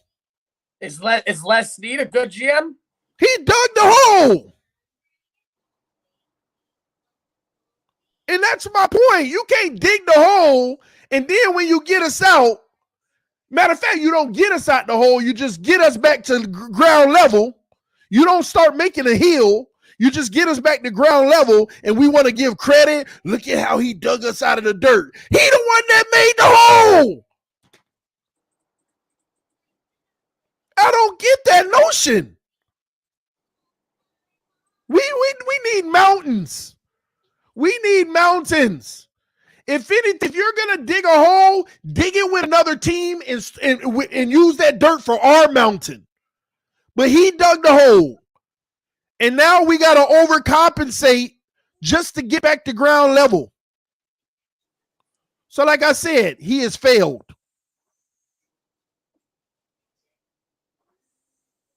So you're asking me about another GM? I don't know. I don't know their track record. Yes. So that's what I'm trying to point out. I've looked at other GMs. Big O's done a lot on the GMs too that I've looked into, and what your expectations are, no GM in the NFL does. So every GM you would hate. So that's my point. Your issues with Grier, and you say Grier's failed at coaching. Both of his only 2 coaching hires were both winning coaches. How's that a failure? Both coaches. Hold on. Then why did you fire the winning coach?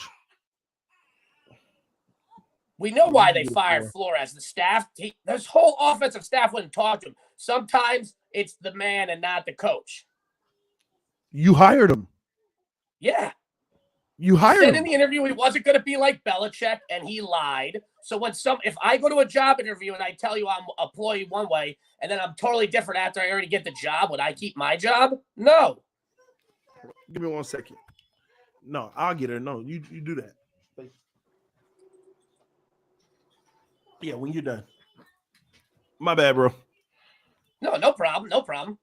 I like your family, man. The baby's so cute. Okay, that's fine. But yeah, let me say this. Les Snead, you would probably say, is a good GM, and everything Grier, you're saying Grier just did is bad. Les Snead's done the same exact thing. No. Let's get something straight here. You said something earlier. 3 players in a draft is a success. Yes.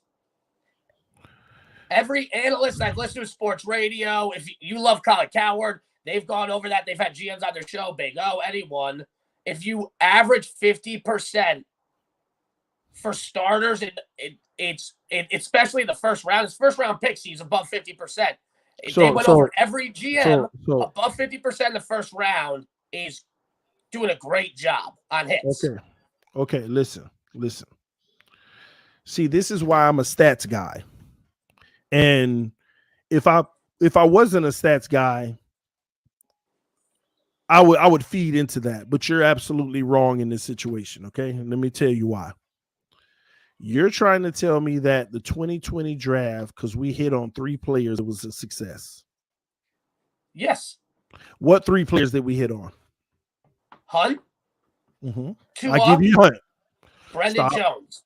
Hunt and Brandon Jones. We still don't know about Tua, but at that position. Yeah, you ignore last season. Guess what? I am 2-9. Expect us. We're gonna add Tua for your argument. Yeah, and then also hold on. Let me address that real quick, because this is where you got to be a numbers guy to understand this stuff.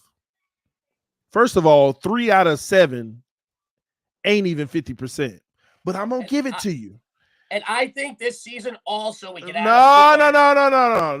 I got to shut this narrative down first. I can go with 3 out of 7, bro. It could be 4. Remember, there's a possibility it could be 4. Who?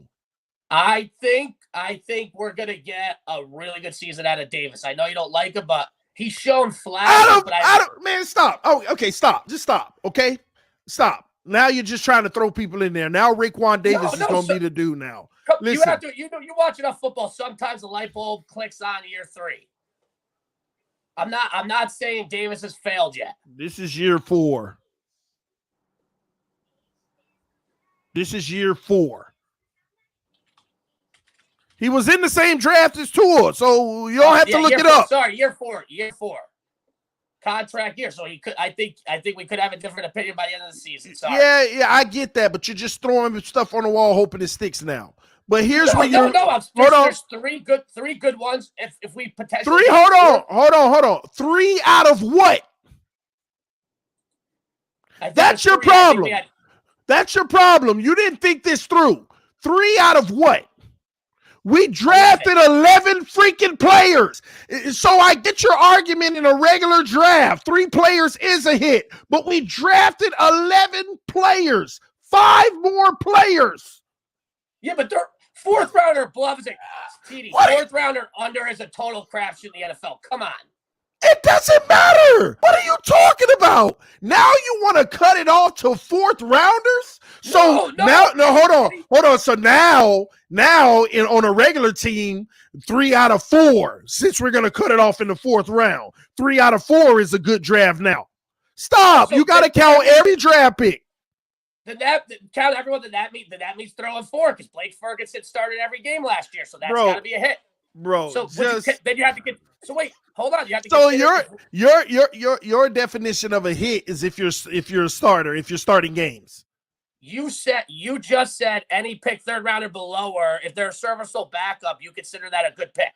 They ain't serviceable. They ain't gonna be here long term.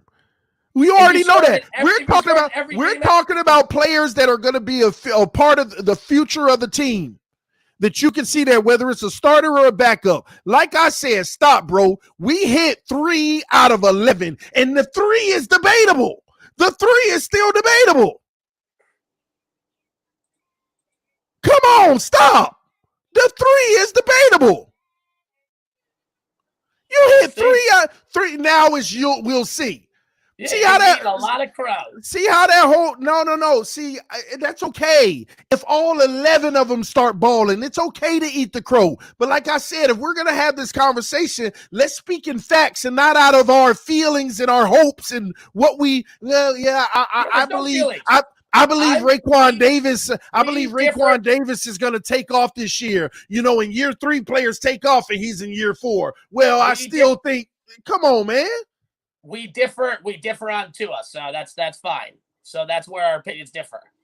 You love PFF until PFF puts Tua number 1, and then you hate PFF. When did I ever hate PFF with Tua? So then if we had the number 1 rated quarterback in the NFL last year, then Tua's not the number 1 PFF rated quarterback. Tua ended the season number 8 on PFF. Yeah, so top 10. Yeah, so top 10. PFF, QBR, they're all just. When did I have a problem with Tua being top 8, top 10 in PFF? The way you talk about him every day, TD. Come on. I talk about what I believe about him, not the fact that he was top 10 in PFF. I said that was a good thing. Well, when a player has a good PFF score for anyone else, you're positive and you're like, oh, this player's ascending. Look at PFF. Bro, first of all, everybody listening right now, please understand something about TD. I am a sample size guy. So understand that.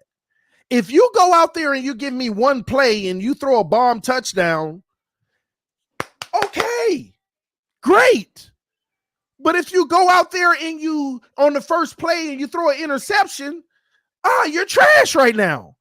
The more I get, the more I can actually accurately evaluate you.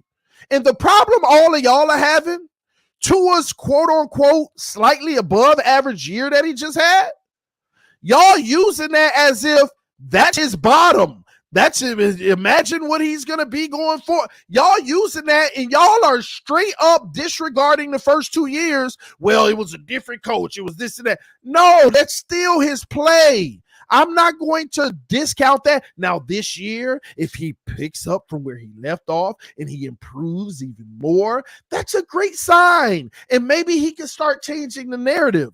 But I don't instantly just all of a sudden have a difference of opinion of Tua because he had 4 games that were great.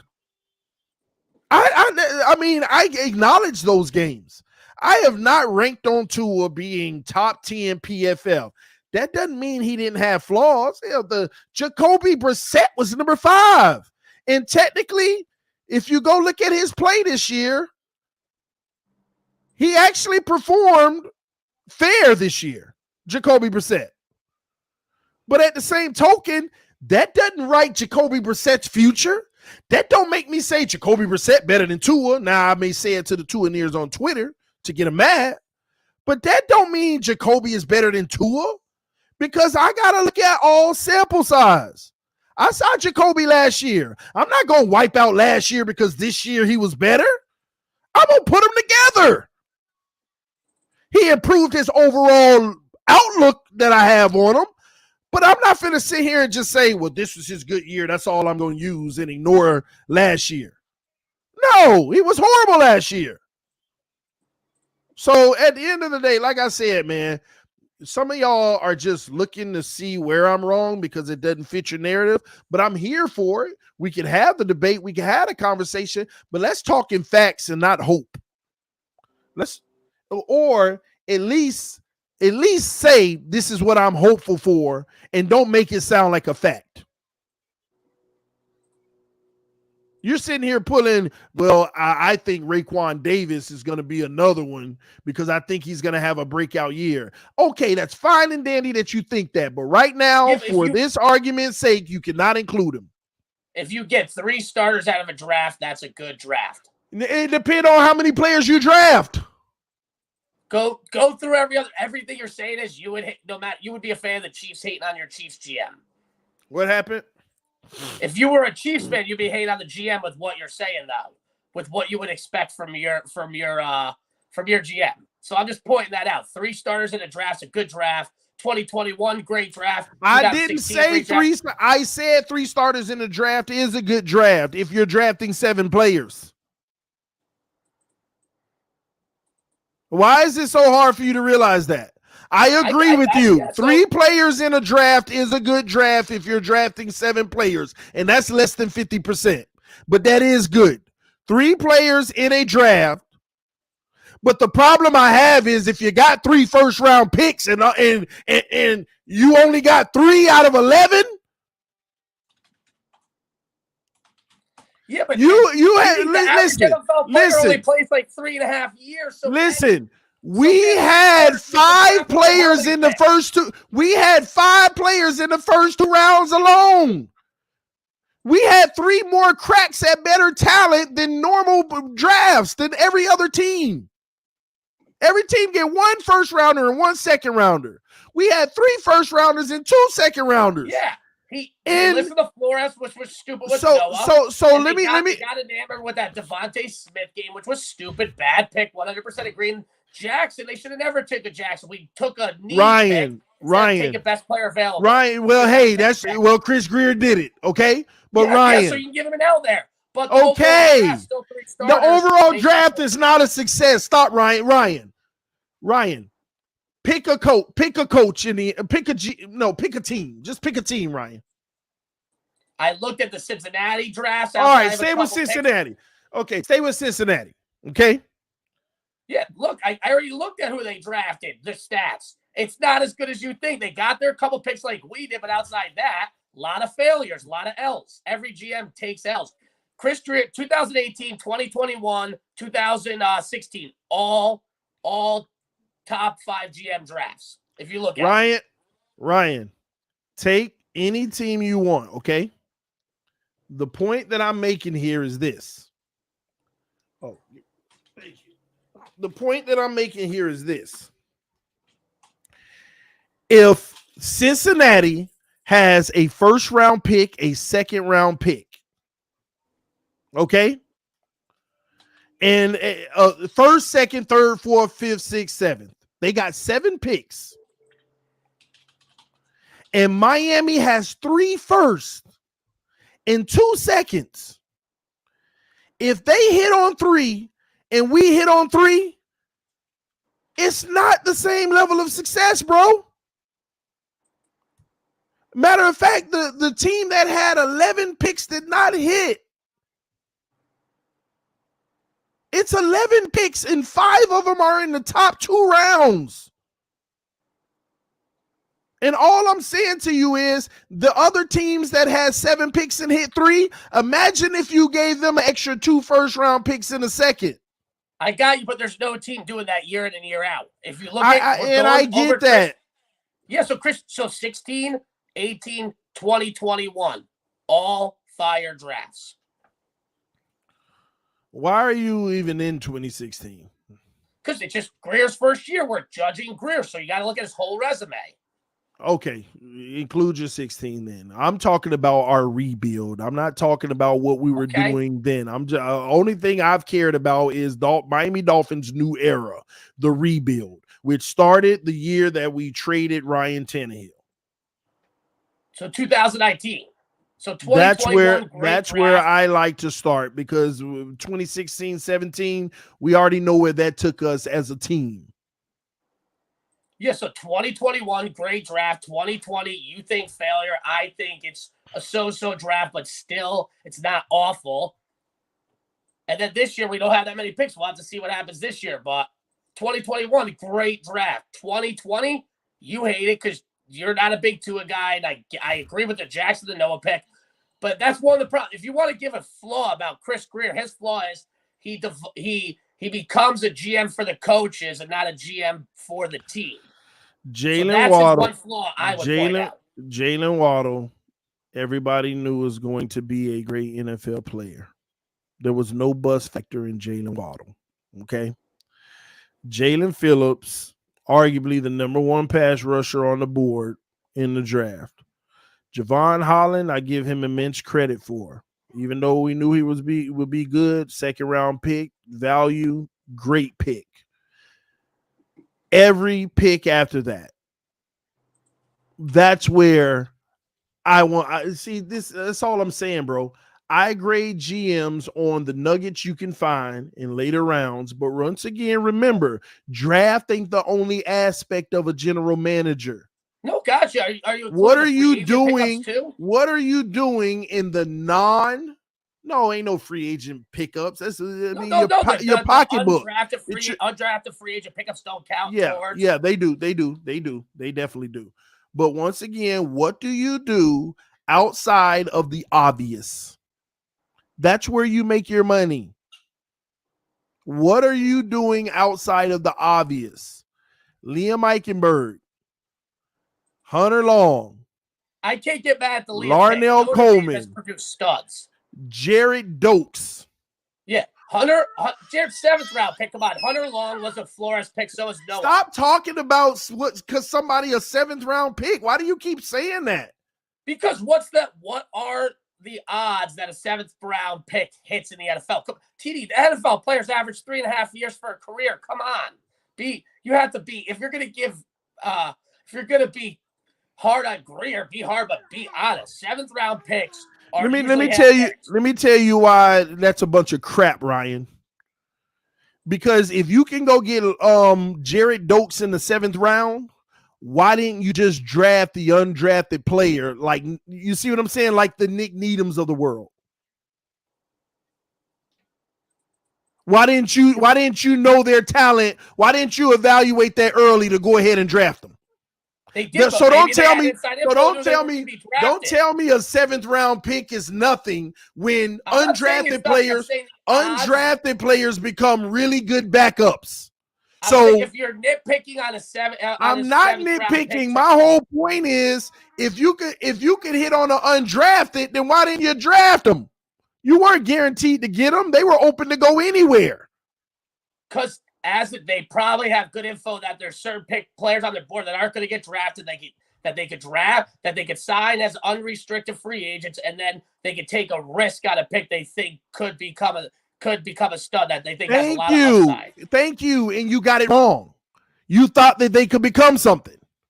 Yes, but he gets it right just as much as he gets it wrong. That's my point. You're just hating. All right. Somebody said TD is so critical of our players. Once again, where's the Super Bowl? Once again, where's the Super Bowl? Before I have to go, the last point I would make is you said, what can we do? Because you're getting – last year I felt our phase 2 free agency was much better. We got to do some extensions to make more cap space. But there's a couple players that will totally fix the issues you have with the line, and I think we'll be good to go. And I think you're overlooking some of the players we're going to target still, and a couple days into free agency, you're overreacting. I think we're going to go out and either get Ben Jones or Matt. I think it's Filer, and then if we could add either Brait or Jeff Schwam, that gives us a top 10 blocking tight end that we can throw on the right side. And then you re-sign Snell, have the competition. You can't have 5 studs. Have a competition at right guard between Snell, Jackson, Liam. You throw Fellner at left guard, our left tackle, left guard, center, all solved. Or you go get Ben Jones and move. I'm with that. I love that. That's all I've been preaching. Go get an O-line. Yeah. Go do it the right way. Get it done. I think those are second level free agency. Look at our window last year. We did much better the second phase of free agency than the first, I felt, last year. So that's why I don't think we can get mad. If we're in June and we're still having these issues, then we should be going nuts. Again, time will tell, right?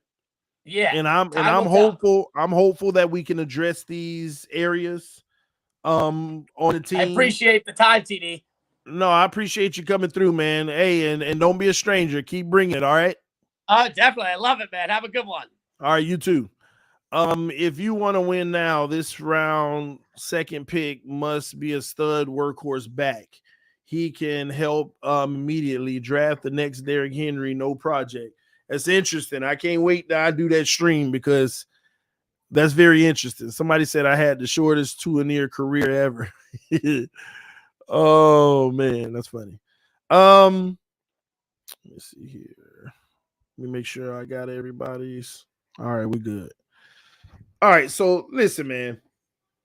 Back to that comment. TD is too critical. What in the heck does too critical mean? Too critical. Everything has possibilities. Everything has possibilities, whether they're good possibilities or bad possibilities. It's real easy to be in a positive possibilities. Noah Igbenogany is going to make the Pro Bowl this year. That is a positive possibility. Okay? But as soon as we start talking about the negative possibilities, it's like too critical. 3 critical. I like that. That's even better. TD is 3 critical. Is what I'm saying correct, though? And what player am I critical of that isn't correct? I'm sorry. I could go through almost every player and be critical because everybody has flaws. Everyone has flaws. And a lot of times it ain't being critical. It's the fact that a lot of people overinflate or overvalue certain players. There are players on our roster right now that people act like are elite that aren't. And it's just the truth. But then you have to go to what is the definition of elite? Because our definitions may vary. My definition of elite being what it is you are one of the best players at your position. And the NFL has something that tells you that, and it's called an all-pro. First team or second team. Those are elite players. So when I'm arguing with people on Twitter saying Jalen Waddle isn't elite, he ain't elite. He's great. He's not elite. Because there are players in this league that are better than him. It's just that his own teammate is. His teammate is elite. Tyreek Hill is elite. But if you want to be honest, there's at least 5 receivers in the NFL that you would take before you get to Jalen Waddle if you take your homer cap off. Not elite. Jalen Phillips is not elite. Very good player. Very good player. On the rise. Hopefully he will become elite. But he ain't elite. Javon Holland ain't elite. And I would put Holland closer to being elite than Jalen Waddle and Jalen Phillips. But he's not yet. He's not. Not yet. He's not. Now, can you have an elite season? Yeah. You can have an elite season. And this is where a lot of disconnecting arguments happen in the Dolphin fan base. Just because you could do something one season doesn't mean that's what you are. It's what you can be, but one season doesn't determine what someone is. Tua was not good his rookie season. That did not determine whether or not he could be good. One season does not make or break you, because the second factor to elite isn't just being a top 2 or 3 or 4 player in your position, but doing it on a consistent basis. Got to make sure I add that caveat. Ryan Tannehill had a freaking elite season 5 years ago, 4 years ago. That don't mean he's elite.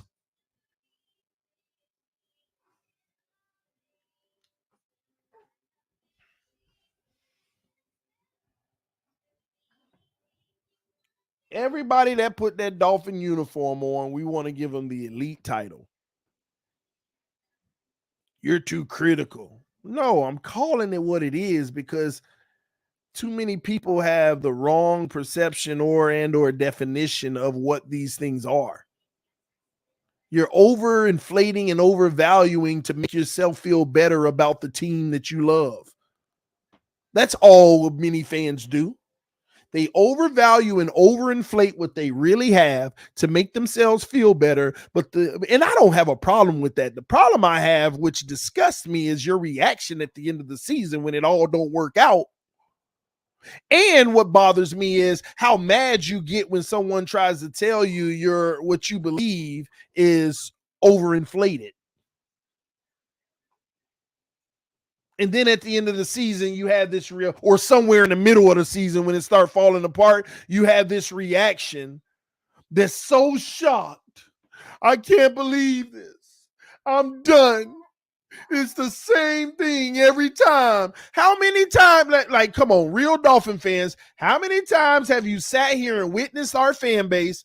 I'm over it. It's the same thing every time. But you keep subscribing to the same off-season jargon and banter. You keep subscribing to the same information that leads you to feel the way you feel. You run away from real talk. You run away from the truth and then got the nerve to throw a fit and cry. I'm over this team. Every year they do it to me. They always sell me and I always buy it. Yeah, because you hate the truth. You hate the truth. And people are getting mad at me because more people are gravitating to this channel that love the truth. They're starting to embrace the truth. It's less stressful when you embrace the truth because over here, when we say something is legit, you can take it to the bank because we're filtering out all the excuses. When something is great over here, when we talk about it, you better know that it actually is. You can take it to the bank. I left the business of selling false dreams 4 years ago. It is so easy doing what I do to sell you false dreams, false hopes, man, I could end this stream right now and literally make another video that says Lamar Jackson will be a Dolphin and here's why this offseason, and I'm going to get tons of views because it's selling false dreams. I could make a video right now after this stream. Tua is about to win the MVP. The Miami Dolphins just made a move that will allow this to happen. And I will have 30,000 views because I can sell false dreams because it's what the people want. But it don't feel good when it don't happen. It don't feel good at the end of the day when nothing, all of these fantasies, like we out here trying to make every move the Dolphins made sound good. And I want to apologize to all the people who watched my show in the first 2 years. All those people that used to come at me and used to say, TD, you try to make every move we make a good move. You try to sell us on why everything we do is a great decision. And I was finding the brightness in everything. I was finding man, let me tell you today, let me tell you my last lesson. Man, y'all underrating this Noah monogamy pick. 3 years ago. Y'all underrating this Noah monogamy pick. I'm telling y'all, this is a low-key, sneaky pick right here. Man, the youngest player in the league. He got years to develop. He going to be a baller. Trust me. I'm telling y'all, this is the pick right here. And people ate it up. Like Zeke, eating it up. Eating it up. Eating it up.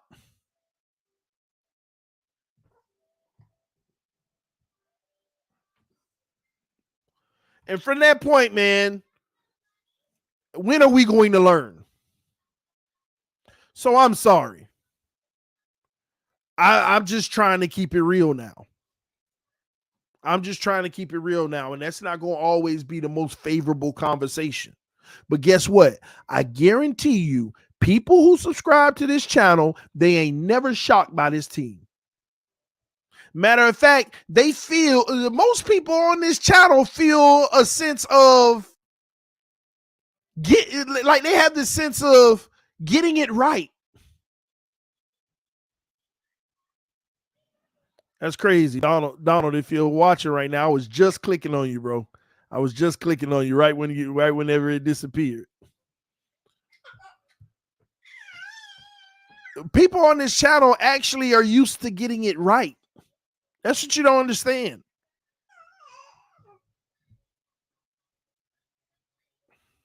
Because all these arguments that I've had in the last several years, people still can't tell me where I've been wrong. Well, you were wrong about Tua. How? We're still waiting. We're still waiting on him to be a franchise quarterback. They can't. Mr. Negative, man, talk to us. Hey, How TD? TD, how's it going, bud? I'm great, bro. Good. I really appreciate your channel, TD, because I do want to hear the honesty. I don't want to be told, false dreams and hopes. I've been being told that for about 20 some odd years now, and I've just had enough of it. I get enough of that from the Dolphins, so I really appreciate you. You tell it like it is, whether we agree or not. I mean, you come 100% real all the time, so I really appreciate that. But just going off of what you were saying about Grier, you are spot on. This man has, made mistake after mistake. Yeah, sun shines on everyone, some days, and he's made some picks here and there. But, I mean, the mistakes have been glaring. You talked about it already. The Noah pick, the Austin pick. I mean, those 2 picks alone, we had to go and spend, like a crazy amount of money, right? Just to shore up those, what I call Band-Aids, right? And now we're just kind of like you say, level ground. So, I mean, Grier, in my opinion, should be fired. He is the problem. Until he is gone, I still think we're just going to be, spinning our wheels. And it's never going to, based on Tua, we've had to put everything great around him just to, debate this man turning out, right? Like, it's not even – you can't even go and say, well, Tua, he is a franchise quarterback because we've had to put everything around him just to debate that question. So, I mean, I think Colin Cowherd brought it up once where he's like, if judge these quarterbacks when they don't have everything around them. And I know you've talked about I that. always preach that. Yeah, and I'm a big believer in that. When these guys don't have everything around them, you really, truly, discover what they can do in this league. And I'm sorry, but Tua, he just ain't it. And I don't know. This team's just going to waste more of our time. They've made this team as good as they can make it, and we still have holes. And you touched on it: the right tackle, the left guard. I don't know, TD. I'm just, I'm frustrated as a fan. You can see by my name, that name did not come just overnight. This name is from years. Like my scars, they go back down to the 90s and the 80s. Like it's just so long. And I don't know. I feel bad for Dolphin Nation because here we have, half of our fan base trying to prop this man up in Tua and then defend the man who picked him in Grier and say that it's good enough when us Dolphin fans sit here, you, me, and a lot of other people in this community, and we know it's not good enough. And yet we have to sit by and just watch great quarterback after great quarterback, who wants to come to Miami, just be totally disregarded. Rodgers, Brady, Jackson, Watson. You touched on it last night in the stream, and I totally agree with you. There's like 7 guys. And it's just so that Grier can prove a point that he isn't wrong, and that's going to be our undoing. So, I mean, I'm just frustrated, I guess. And I try to have some grace for Chris Grier by saying, and I don't know this to be true, but I say this a lot just to give him grace, that maybe he's been threatened that he'll be fired if those guys don't work out. He's putting all of this rebuild on the line, and that's why he has to continue to make the puzzle fit around all of those guys. I think that's a great point, TD, because if he goes to Ross and said, listen, I don't believe we need Watson. We don't need Brady, really, It's an admission of failure. It's an admission of failure. Yeah, now he's going all in, right? And if he is going all in, fix the right tackle, fix the left guard, like you say, go get a stud running back, throw out the salary cap because it won't matter. If he fails, he's going to be fired. What does he care anyway? So, I mean, again, I don't know. I just wanted to come on here and, basically just kind of, just let you know that I appreciate you. You keep it real with the fans here. You're the only one I subscribe to. And I started actually following, subscribing to Stephen D. I like some of his content. I can't follow any of these other Dolphin YouTube guys. I won't even throw out names, but it's just a love fest, and I can't handle it. So I just want to, just be sick all over myself when I hear all this Tua talk. So I really appreciate it, bud. I'll let you go. So you guys, got a lot of other people to get to, but just keep doing what you're doing, TD. I really appreciate it. Thank you so much, man. And that's what I'm saying. It's people like you that encourage me to keep doing what I'm doing. Thank you, bro. You're welcome. Thanks. Have a good day. You too. And guys, that I'm gonna bring in crypto. That brings another point of mine. It's like our differences in opinions. I don't have a problem. I'll debate it, but I don't have a problem with people and their opinions. But they have a problem with mine, to where they attack me. I don't attack anybody. I don't get disrespectful and call people out of their name and go at them, and I don't even go as far as saying you know nothing about football. I don't attack anybody. We have a difference of opinion. See, now they're starting this narrative. The Tua hate cult is much bigger than the Tua supporters, and it's getting ridiculous or something like that, right? They're starting this narrative when reality is they're the toxic ones. You have an opinion that's favorable of Tua. I have an opinion that's not favorable of Tua. I'm not the one around here attacking and calling names and doing, and I'm gonna be honest with you. A lot of the people that don't believe in Tua, many of them don't go around calling names. They just say you're delusional, you're wrong, blah, blah, blah. That's all fair. You could call me delusional. You could say I'm wrong. You could do this and that. But I don't see people that don't believe in Tua out here talking about your mama, your daddy, your kids, your spouse, talking about how, just all the insulting things. They're just telling you you're wrong. You're obsessed with him. That's their opinion. But nobody's out here throwing hate towards somebody, but that's what I get. I don't have a problem with anybody disagreeing with me. I just had, not everybody, but didn't we just have at least 2 to 3 people that had a difference of opinion and we talked it out? And yeah, mama, we talked it out and there was no disrespect involved. That's what this community is supposed to be. And they call me the toxic one? I just showed y'all an example of having back and forth that's healthy. And did any of those conversations cross the line? Did any of the conversations I just had with people that disagree cross the line? None. But that's not reciprocated. A lot of people are crossing the line out here. And don't get me wrong, if you're on Twitter, I clap back.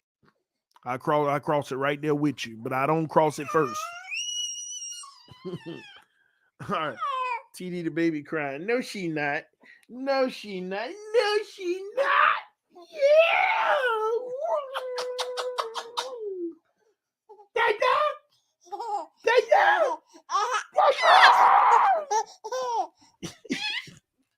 Oh, my headset coming off. Yeah, mama girl. All right, here you go. Here you go. You want it? No, you're going to break them. All right. We're going to talk to crypto, okay? We're going to talk to crypto. Crypto in the building. What's up, crypto? Hey, what's going on, TD? I'm good. I'm good. Talk to me, man. You and the baby girl, how you doing? We're Hey. good. Hey, man, it's crazy, man. This whole Grier discussion. You know what I think, TD?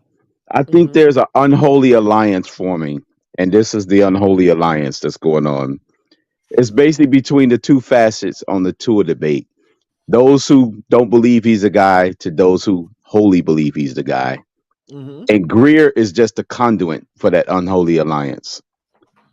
They have their reasons for why Grier is not, doing what he should do. Let's go to the Tua staunch supporters. They believe he's not getting enough support. Grier's not doing enough to support him, right? And putting all the pieces around him. But on the other hand, the opposite side of the spectrum is not liking Grier because Tua is being forced upon them. They shouldn't have dealt with him in the first place. They shouldn't have never had to go through this from the beginning because of, like you said, those 7 quarterbacks or those 7, those quarterbacks that he passed up on and overlooked. So they said, well, you forced Tua on us. We don't like you for that reason. And then he's saying, well, you're not putting enough around Tua. You're not building a super team because you told us Tua was a guy. And then on this hand, you're just not doing enough. Well, so that's what's going on. Here's the contradiction to the Tua supporters argument of not putting enough around him. We cut Tannehill. We traded Tannehill, and all of them were definitely for it. And did Tannehill ever have what Tua had even last year alone? No, not as a Dolphin. No, as a Titan, yes, but not as a Dolphin. Yeah, right. So now all of a sudden, you got more than Tannehill ever had last year, but we still ain't putting enough around him.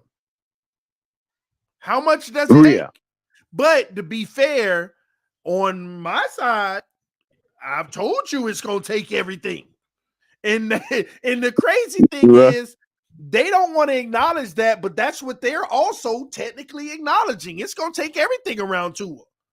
Yeah, in so many ways. Yeah, they are saying that it's going to take a lot. They don't want to say that because that's a negative, thing to say for a quarterback, that they need everything. But this is what they'll do to change the conversation. Oh, see, y'all act like no player needs talent. Every player Right. needs They'll talent, but say there's levels to that. there's levels to the player How that need it. much? How much talent you is need. needed? Exactly. So Tom Brady, here's a quick way to snuff that argument out, TD. Tom Brady, he can win with Deion Branch, but he didn't necessarily win with Randy Moss the Super Bowl. You see what I'm saying? good point. He can win. He can elevate the Deion Branches to a title, but you know what I'm saying. But guys like Trent Dilfer, he needed more around him to win to accomplish the same thing. Because that Raven team was more stacked than that Patriot team that won the Super Bowl. Even though both of them won the Super Bowl, because that Ravens team was stacked. That Eagles team with Foles was stacked. That Eagles team was way stacked. Now, granted, that's the funny part about them being stacked. Their backup O linemen could have been starters in the NFL. Yeah. And take this year was the backup. Right. And take this year's Eagles, TD. They were stacked, but they just ran into a team with a better quarterback because all else was even. Yep. I remember you said a long time ago, when all else is even, who's the tiebreaker? Yep. Normally it's the quarterback position becomes the tiebreaker. And it always comes down to who made the play and who didn't. Jalen Hurts' turnover ultimately got him. I mean, there's other reasons it came back to bite him in the end when you look at the total thing. Exactly. There's other reasons in the game for sure, but that got you too. And because instead of being up by 10 points, they could have been up by 17 points. Let me tell you when I adopted that notion, when both teams are evenly matched and it comes down to the quarterback, who makes the play and who doesn't, I start adopting that philosophy when the Patriots played the Eagles in that Super Bowl. No defense, both defenses. Well, no defenses were right. They gave up like 1,000 total yards of offense. Both defenses got murdered. One quarterback had like 500 yards. The other one had another 400 yards. Right. And it was an offensive slugfest. And what did the game come down to? Nick Foles made one play that Brady didn't. It was the same play, remember? The exact same. That's the crazy part. It was the exact same play. Brady's flaw caught up to him because Nick Foles matched him in just passing in that game. Right. But athleticism. Right. Nick Foles that same play. Nick Foles got out in front of that pass and caught it, and it worked out in their favor. Brady, the pass was fine, honestly, but Brady the same play. He was too slow, and it went off his fingertips, and he didn't catch it. Same play. Right. The exact same play. And that's when I realized at the end of the day, you could be even, but which quarterback is going to be able to make the most plays in their arsenal? We knew that Brady was going to snipe him in the pocket. Right. And Nick Foles keep up in the pocket. He did. So what made the difference? That extra feature that Brady didn't have, because all Brady had to do was catch that pass and just catch it. Catch that pass, but it took a itty bit more of athleticism from Brady, but he just ain't have it in him. He was trying to get there. That was funny to me, by the way. But that was crazy. I think the people that's going off on PFF, I think they're just arguing against math. I don't understand that argument because it's more comprehensive. The PFF, it's just the way using more quantitative analysis to come to the same result. Will it be like 1,000% accurate? No, but it's close enough. Right, they're putting more into the more entropy, for to say. They put more into it to come up with the final calculation on what this is how this player was, player X versus player Y. And those. I guess those who's arguing against PFF, because it digs so deep into the numbers that it says, well, this quarterback only did this because of this. And these numbers are this because of that. versus just shaving off like you use a passer rating, not the passer Exactly. QB rating, is using touchdowns versus interception, and you could score a high number. But QBR tends to be on the lower side because it's more comprehensive. It's more But data put into it, and it gets a lower number on average. and they don't understand also. That's why things are always fluctuating for them. That's why they always scratching their head. How could this be, man? Because you're not looking at the data. The data can spell it out for you. Yeah. And you get locked into a certain number and you don't play enough games, that becomes your number. And they say, oh, well, this is who this quarterback is, even though he's played only 75% of the games. Well, all the other quarterbacks that he's measured against played almost 100% of the game. So there's more data put into their numbers that causes them to have more room for error than Tua because he Yep. played less time. Exactly. See, people didn't understand that in the season, right? I told people, they were like, well, Tua was he was 96. They were like Tua was 96 and Mahomes was 90. He was like 92 like at the time. Yeah, he was in the low 90s at the time. Yeah. And Tua had a bad game or something, and Mahomes also had a bad game, right? And they were like, why did Tua the Indianapolis game? Why did Tua go down 5 points and Mahomes only went down 2? Because Mahomes played 3 more games than Tua at that point. His sample size is larger, so it's harder to impact it. The numbers are harder. It takes more to impact the number, the overall number. He got 7 games of greatness in the one bad game, knocks him down 2 points. But if you only got 4 games of greatness, one bad game could knock you down 6 points. Because you don't have the build up.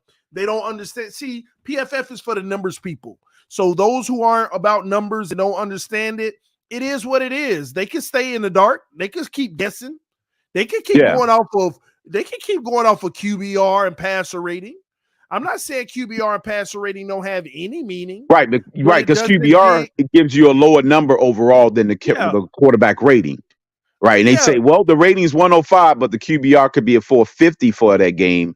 And that's like a 50-point margin. And people can't even tell you, okay, the QBR is the highest in the league. What does that mean?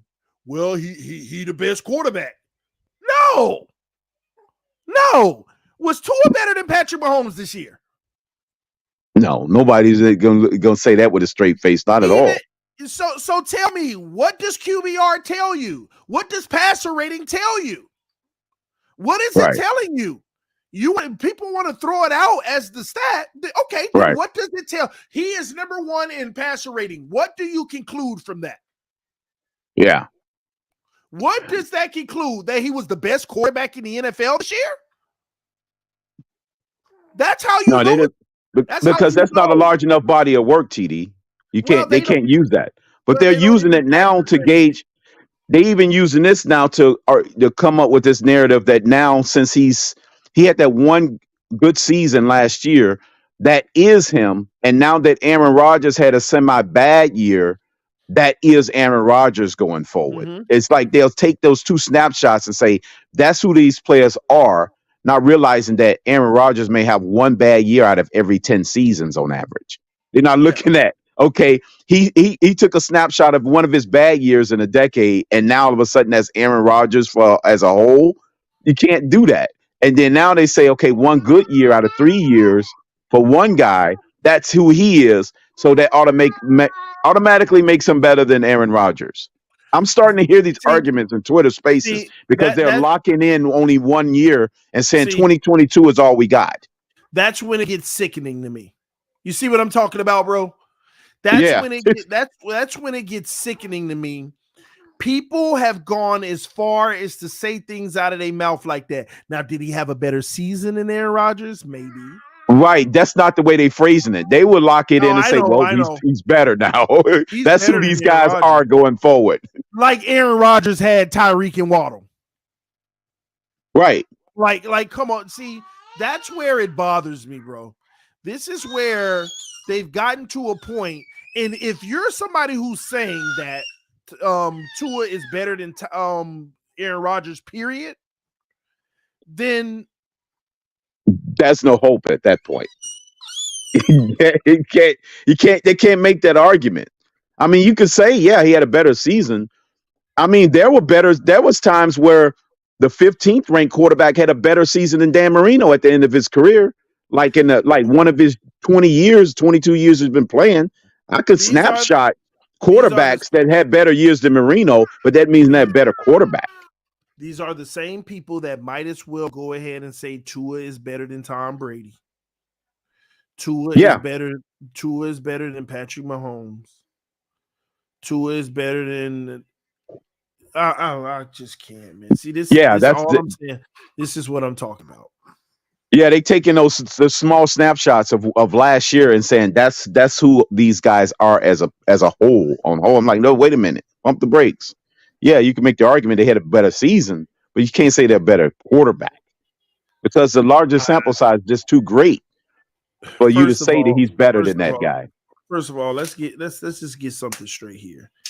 He's not even better than Joe Burrow and Justin Herbert. Right. No, because they've been in the league about the same amount of time. It's no. See, but they won't put their careers. They won't put the all the stats and numbers together for the career. They only. You saying they'll just say what they did last year? Because Burrow, remember, Burrow started off bad. Remember, Burrow had a horrible start, but he finished as a finalist. Tua had a great start, but he didn't finish as a finalist. But they want to say because of injury. That's not true because Derrick Henry had an injury in his year that he was about to become MVP, but he was still a finalist. So the injury argument doesn't even work. He had enough games played to still be a finalist, but he didn't because of the month of December. Exactly. The month of December is the reason why he wasn't a finalist, not because he missed games. Versus San Francisco Chargers, Green Bay, if Tua would have came out there and showed you the Browns, Lions, and Bears, he would have been a finalist. He might have even been bigger. Yeah, he would have probably been at least top 3. Yes. It would be him, Hurts, and Mahomes would have been the top 3 if he wouldn't have had that December. TD and Crypto, what do you think about Tyndall and Long as two linebackers? Both can play cover and both are fast tackles. Listen, I know what Long is, Crypto. Yeah. Again, Tyndall, he gonna have to get on the field and show me first. I mean, think about it. That's Grier pride, though, TD. He will be on the field because Grier wants to see if he work out. Grier doesn't like being wrong. And that's fine, but at the same token, if he's balling, he balling. That's good. But if you're out here listening to anybody sit here and tell you that Tyndall is going to be that dude this year and all this and that, and there is no data that would suggest that. No, you can't. Tell them to start out with, I hope Tyndall balls out this year. Because people out here trying to tell you what Tyndall's going to be and how great he's going to be, just like we just heard Raekwon Davis is going to be that dude this year. I think he gets the Noah treatment. He's going to get as enough grace as Noah got. I just believe that's what Tyndall's going to do. It will happen with him. I think he'll get a little more, but again, Tyndall ain't did nothing for anybody to sit here and say what he gonna be. He got to go out there and show it, and then we can start talking. Yeah, Tyndall, that dude, and this is what his upside is. But right now, if he balls out in preseason or training camp, he'll start getting his minutes. He'll get them eventually through the injury. And the man couldn't get on the field. I said, man, the preseason MVP got on the field more than him. Oh, you talking about Skyler? No, the perennial preseason MVP, right? No, because Skyler won that. Remember, Skyler had the best preseason out of anybody. I'm talking about our perennial preseason guy. What's his name? Sam Guavin. And Guavin. Oh, Guavin. Okay. Yeah.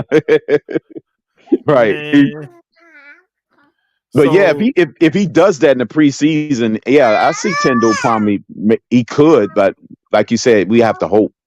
But I think because of Grier, man, anybody he puts his hands on draft wise, he tend just to hold on to him for some whatever reason. Like he said, it'd be a mission of guilt, not guilt, a mission of that you failed, a failure. If you move away from him too quickly, or you have the appearance of moving off of him. Well, technically, didn't he already do that TD with Tua? When he was just by flirting with other quarterbacks. Well, yeah, that's every year with us. Even with Garoppolo well, Garoppolo said that last year. That's what happened. But isn't he kind of doing the same thing? Yeah, pretty much.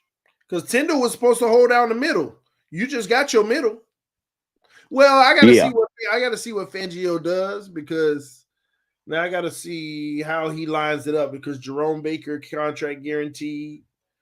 So Jerome will be here unless they trade him. Oh man. Do you think that the Dolphins, I would say, because I think the Dolphins could be going the Rams or the Ravens route to trying to get a title. The Rams by just simply trying to buy a championship. The Ravens, they trying to do a mix of both by saying we'll build a super team and we could win with any quarterback. But if you're going to do the Rams route, you have to get rid of Tua. We're not doing the Rams route. We're doing the Ravens route. Like you right, said. I would believe so more than the Ravens than the Rams. Yeah, I said the Rams because that means we have to wait for Tua to lose in the Super Bowl if we're doing the Rams route. That's the thing. No, but no. We would be doing the San Francisco route. No, San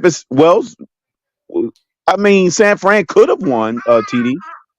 Yeah, Tua losing in the Super Bowl could have won. But why didn't they win? Jimmy G. Because Jimmy G, yeah. And the first time around, Kaepernick, that halftime kind of screwed them up. Yeah, that's right. I'm talking about yeah. So it could be the 49ers, yeah. But we're pursuing the Ravens route, hoping we can get enough talent that can drive us. Right. Because they use it, but they kind of say, they say that in a way, TD, because they always like to say, well, you can win with any quarterback. What team won with any quarterback other than the Ravens? That wasn't that guy. We got a new report out that Lamar Jackson is ready to move on from the Ravens. I think it's to a point it's not even about the contract anymore. So you think he's holding out? Yeah. Again, I think he might hold out too. Yeah. So if nobody offered a tender, that's better for all the teams in the league that really want to pursue him. Yeah, I'm gonna be honest. If I'm anybody, I'm not gonna offer a tender until I know somebody else did. Because if you don't have to offer the 2 first-round tender, if he's out here requesting a trade and they got to, because people not considering the simple fact that everybody knows Lamar is not going to play on 30-something million this year. And he's not going to sign the new deal that doesn't give him the guarantees he wants. So this transition tender was just a ploy for Baltimore to either get him to come to his senses, which he's not, because or get 2 free first-round picks. Exactly, because he's actually right in this process. Because Baltimore also knew that nobody wants to offer that, because you'd be telling your current quarterback that you're not in on him. That's number one. And first of all, half the league ain't interested. The other 16 teams that would be interested, half of them wouldn't dare want their quarterback to know. And then the 8 that's remaining, half of them are looking to draft a quarterback this year anyway.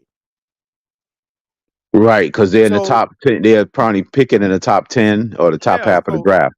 So I think people are just waiting. Well, those teams, they gotta get out of jail free card, because if they gonna look at picking a quarterback in the draft, they can get a sure thing and say, well, at least we're using this pick to get a guy that's already established.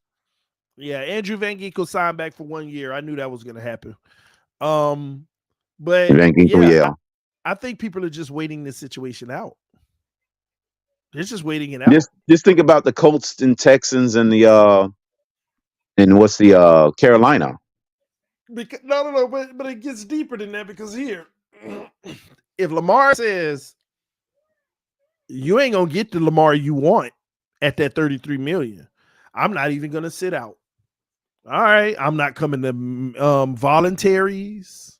Are you saying he actually plays and throw the season for the Ravens? Yeah, because let me tell you, he doesn't have a contract. He's on a tender that already. So there's no workout bonus. There's no training camp salary. He only gets game salary, so he ain't got to go to none of that off-season stuff. All you gotta do is just show up at game time. Because he don't have that contract that has the workout bonus and the all the incentives and all that. Yeah. Well, most contracts have that stuff in it to make sure they come to mini camps and all that stuff. He ain't got to come to none of that. He can show up for the games. You see what I'm saying? Come to training camp. All right, day one. I don't know what y'all were trying to, and it's a new OC. Let that kick in. A new offensive coordinator. So yeah, if I'm Lamar, I mean, you're forcing me to play on it, but you ain't gonna get the best version of me. I ain't putting in no extra time. I ain't doing no extra meetings. I ain't working off of the clock with nobody. So what would the Ravens owe him if he sits out? No, he's not gonna sit out though. I don't think he will. I think I just think he's gonna be a living hell for them. He's gonna literally just show up for practice and that's it, bare minimum, and you can't have that from your quarterback. Putting in no extra work because that'll dare him. So he's daring Harbaugh to sit him. They already know. The Ravens already know if they don't give him what he wants, they have to trade him anyway. They already know that. This transaction, this tender wasn't to get him on a $33 million for the year. They already know they got to trade him if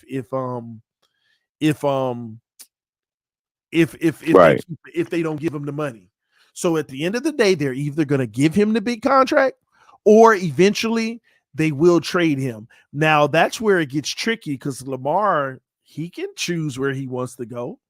Right. He's in a Deshaun Watson situation, sort of. Yeah. He's like, I see y'all got the draft picks, but I ain't coming to y'all. Right. Because ain't no GM gonna trade for somebody they ain't gonna want to play for him. Well, Lamar, we got a trade set up for you. We're sending you here. Okay.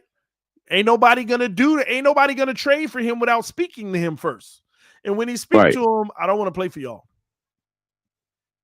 Right. I don't want to. He still holds the cards. Because before they will he have more leverage after this season though? He will have the same leverage. Are you saying? No. Well, all the leverage and all the craziness starts right after the draft.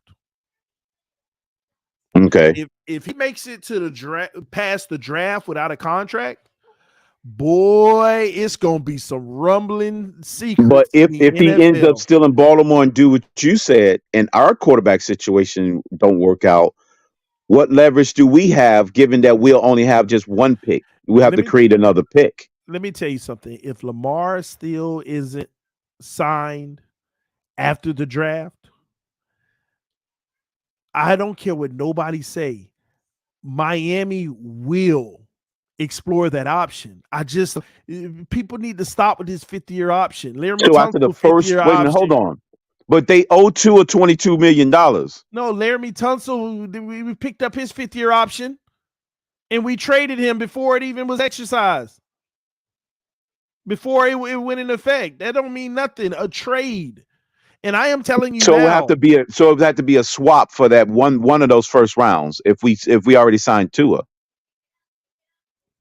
Either way it goes, Tua will have to be equivalent to the first rounder then. No. After that tender, once the Ravens say we have Lamar, that tender goes out the window. If nobody gives an offer, if Lamar signs the tender, all of that's done. So what'll happen is the Ravens will look for a trade partner. Okay? Yeah, but you're saying they have to wait till after the first round. After the draft. After the draft. The reason why I'm saying if he's still free after the draft is because people can still put the first round tenders in before the draft because it counts for this year. You got to have a first rounder this year. Okay, this year. Okay. And So if he's after the draft, you're saying it's complete. It moves everything to 2024's draft picks in 2025. exactly, you can still do the tender, or Lamar may say, hey. Oh, I see what you're saying. So yeah, because we have those picks in hand. Yeah, but screw those picks. Screw the tender. They can get rid of the tender if they want. And this is how. It'll still be in place. But let me give you an example. If the Ravens and the Dolphins were talking, right? And Right. the Dolphins and the Ravens were willing to take Tua or a 3-team deal, whatever. But if the Ravens and the Dolphins were talking, yeah, and the Ravens said, we'll give you Lamar for 2 first-round picks and a second-round pick. Just hypothetical. I'm just making it up, right? Right. The Dolphins would then, because the tender, you only need 2 first-round picks, right? Yeah, just only the 2. But the Ravens are like, we'll match your tender if you offer him a contract. But we do want to trade him. So the Ravens can get more. All they have to do is agree on compensation, right? Right. And then Lamar signs the tender. Once Lamar signs the tender, nobody can offer 2 first-rounders anymore because nobody offered it. Lamar signed it and said, okay, I'll be a Raven under the $33 million. Under 33, yeah. Now you're a Raven under $33 million. You signed it 5 days later. Nobody submitted it. So now you're a Raven. So the Ravens can just trade you regularly now. That's what people not understand. But that means, but now that would mean they hold more power because they can ask for more now. Yeah, but that's what they're gonna want to do. You don't trade Lamar Jackson for 2 random first-round picks that ain't gonna mean nothing to a team that's probably gonna be late first-round picks.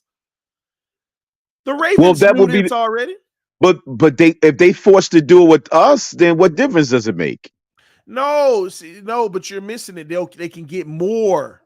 They can get more than the 2 first-rounders. I get that, but if they're going to get more, let's say an extra second, like you said, but they're not going to be paying them, so it don't matter. They're going to have more picks. Yeah, but that's what they want, more picks. Right, but if you had Patrick Mahomes, would you trade him for 2 first-rounders? No. Exactly. So you want more than just what the tender as the offer. Yeah, I get that. But guess what? If Baltimore knowing this, then most likely, if Lamar really wants out, he's not going to sign a tender. Why would he do that? No. It will already be agreed upon. He's only going to sign the tender to let the trade go through so that there's no more non-exclusive. So once he signs it, now the Dolphins have him on a non-exclusive, but they're going to go ahead and give an extension on the non-exclusive, the real contract. Okay. Yeah, all you would be doing is trading the non-exclusive to the Miami Dolphins, but it's no longer non-exclusive because you made the trade. It's a wrap. Now you're giving him his big deal. You're giving him right. Yeah. That means most likely he'll redo his entire contract. Well, that was gonna happen. That was gonna happen anyway. That's the point. So he's not. This whole nonsense about $300 million is just totally, Let me tell you, that's nonsense. No, here's what's really happening. Okay, people are out here saying Lamar Jackson wants a $300 million contract, fully guaranteed. Yeah, that's ridiculous. And he's denied that. Okay, and then it came out that the team offered him 80, I think 180, 190. I think. No, they offered him. It was a low ball. They offered him like 134 or something like that, but fully guaranteed. I heard 132, but yeah. But it was a 3-year, and they're like, well, you turned down 3 years of fully guaranteed. That contract is no different from a 5-year, $133 million guaranteed. It's no different because your last 2 years aren't guaranteed. Right. You see the semantics there? You can get 133 fully guaranteed is no different than a normal deal of 5 years, $200 million, 133 guaranteed. You see what I'm saying? So Lamar, here's what I think Lamar actually wants. He wants a $300 million contract, but he wants about $200 million guaranteed. Guaranteed of it. He wants at least 4 years, 4.5 years guaranteed. Right. That'll put him back above 200. So he's not looking for a fully guaranteed contract in the sense of I want like 300 Watson. million. Yeah, he wants like a six. That's all he wants. He wants like a 6-year, $280 million contract. That's what Lamar wants, but he wants 200 million guaranteed. So in those 6 years, at least guarantee me 4. You're trying to just guarantee me 3. That we the remaining 100 plus they don't have to worry about. Miami or any team will have to worry about that. And that's no assurances when you've won an MVP. Right. So what people are arguing is, Lamar wants 6 years fully, 300 million fully guaranteed. That's not true. Mm-mm. And Lamar turned down 133 million of guaranteed money. That is true, but put it in the context. They offered him a 5-year deal on 5 that. years. Which lowers the overall average. Yes. Way lower. Yeah, they give you a 5-year deal worth 2 something, but they only guarantee 130 something. That's your normal regular contracts. And he's trying to be just like the other people who have done less and get more guaranteed money. Right. That's what he's trying to lock in more of a guarantee. Yeah, which a lot of people say we don't have the money, but we do, because all that could be front loaded through a lot of stuff. Bro, we have the money. It was next year when the Dolphins, if they release Jerome Baker, they release Emmanuel Ogbah, and they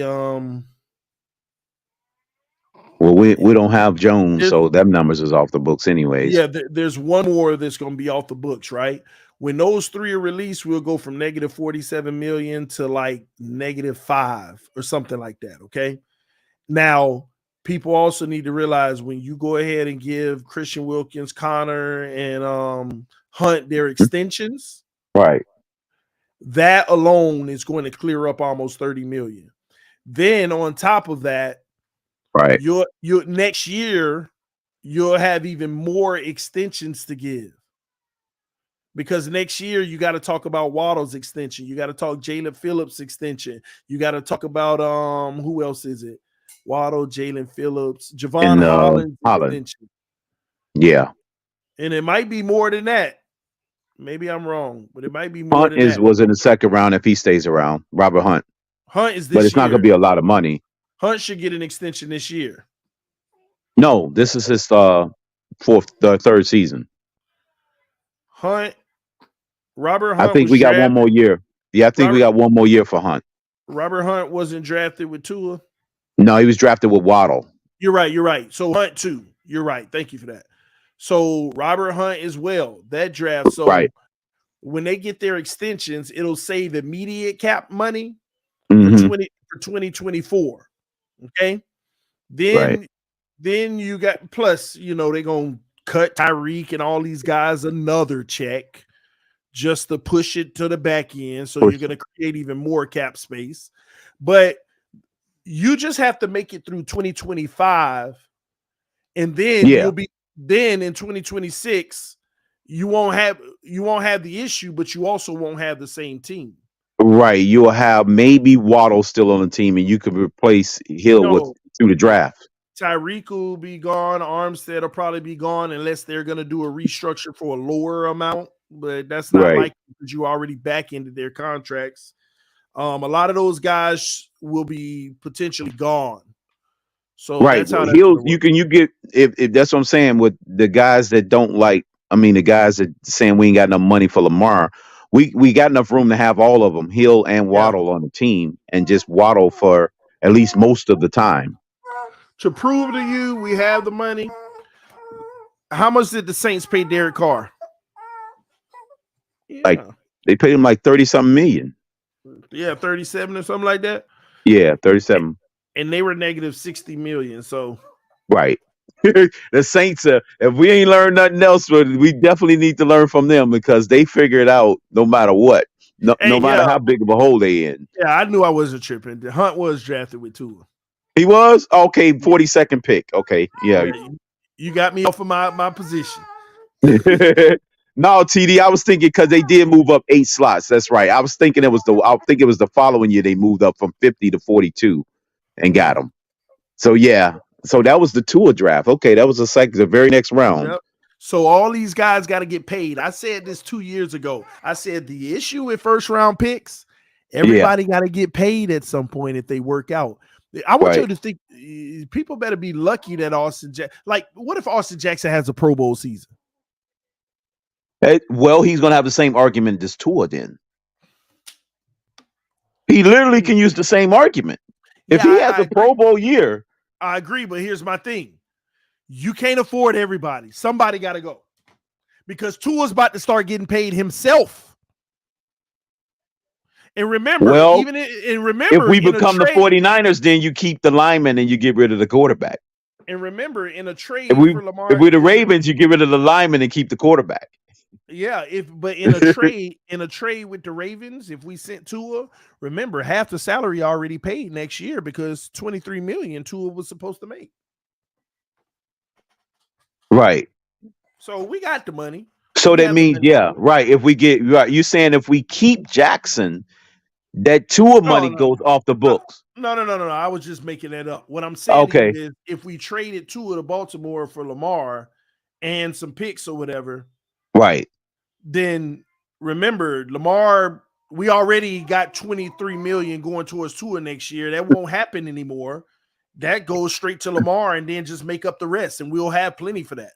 Right. You only need you'll have plenty to make up. You probably only make up what's in his first year, maybe $10 million for us to pay him in his first year out of that salary cap. No, because when you sign him on a new deal, you can do whatever you want. Lamar, you can make him $10 million next year if you want. It's the new deal. You can make it whatever you want. Oh, but then again, you'll still owe him the rest of what you would have paid Tua, though. No, you'll have you'll have that in cap savings. Like literally. Yeah. But TD, you got to remember, if he's doing a new deal and they push it out, at some time we're still going to have to pay him.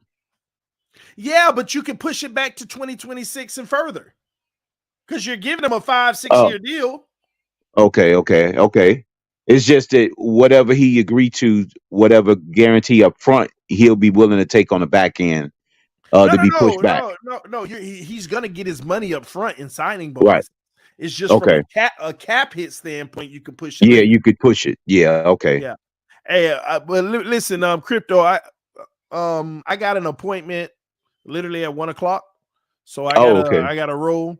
But listen, man, we've been over 3.5 hours strong, man. Thank y'all. Good show, man. Thank y'all for tuning in this morning. I know, man. It was. Yeah, man. We appreciate it. Drive safe, man. Be safe out there. I know you was on a long road trip out in Texas. Yeah. Well, no, I was in a road trip down to South Florida, and then we took a flight from Miami to Dallas, and then we were there for like a week, and then we came back to South Florida, and then we came back up to Central Florida. So it was a lot of travel, just put it like that. Yeah. Yeah, get them rewards points, man. But all right, man, I appreciate you. I got to roll, bro. All right, be good, man. All right, you too. Thank you, everybody, for tuning in. We're going to come back later and talk more on this and more stuff in general. This is TD Fans Talk, home of the real Miami Dolphin fans. Love y'all. Appreciate y'all. Fans up no matter what. Peace. I'm out.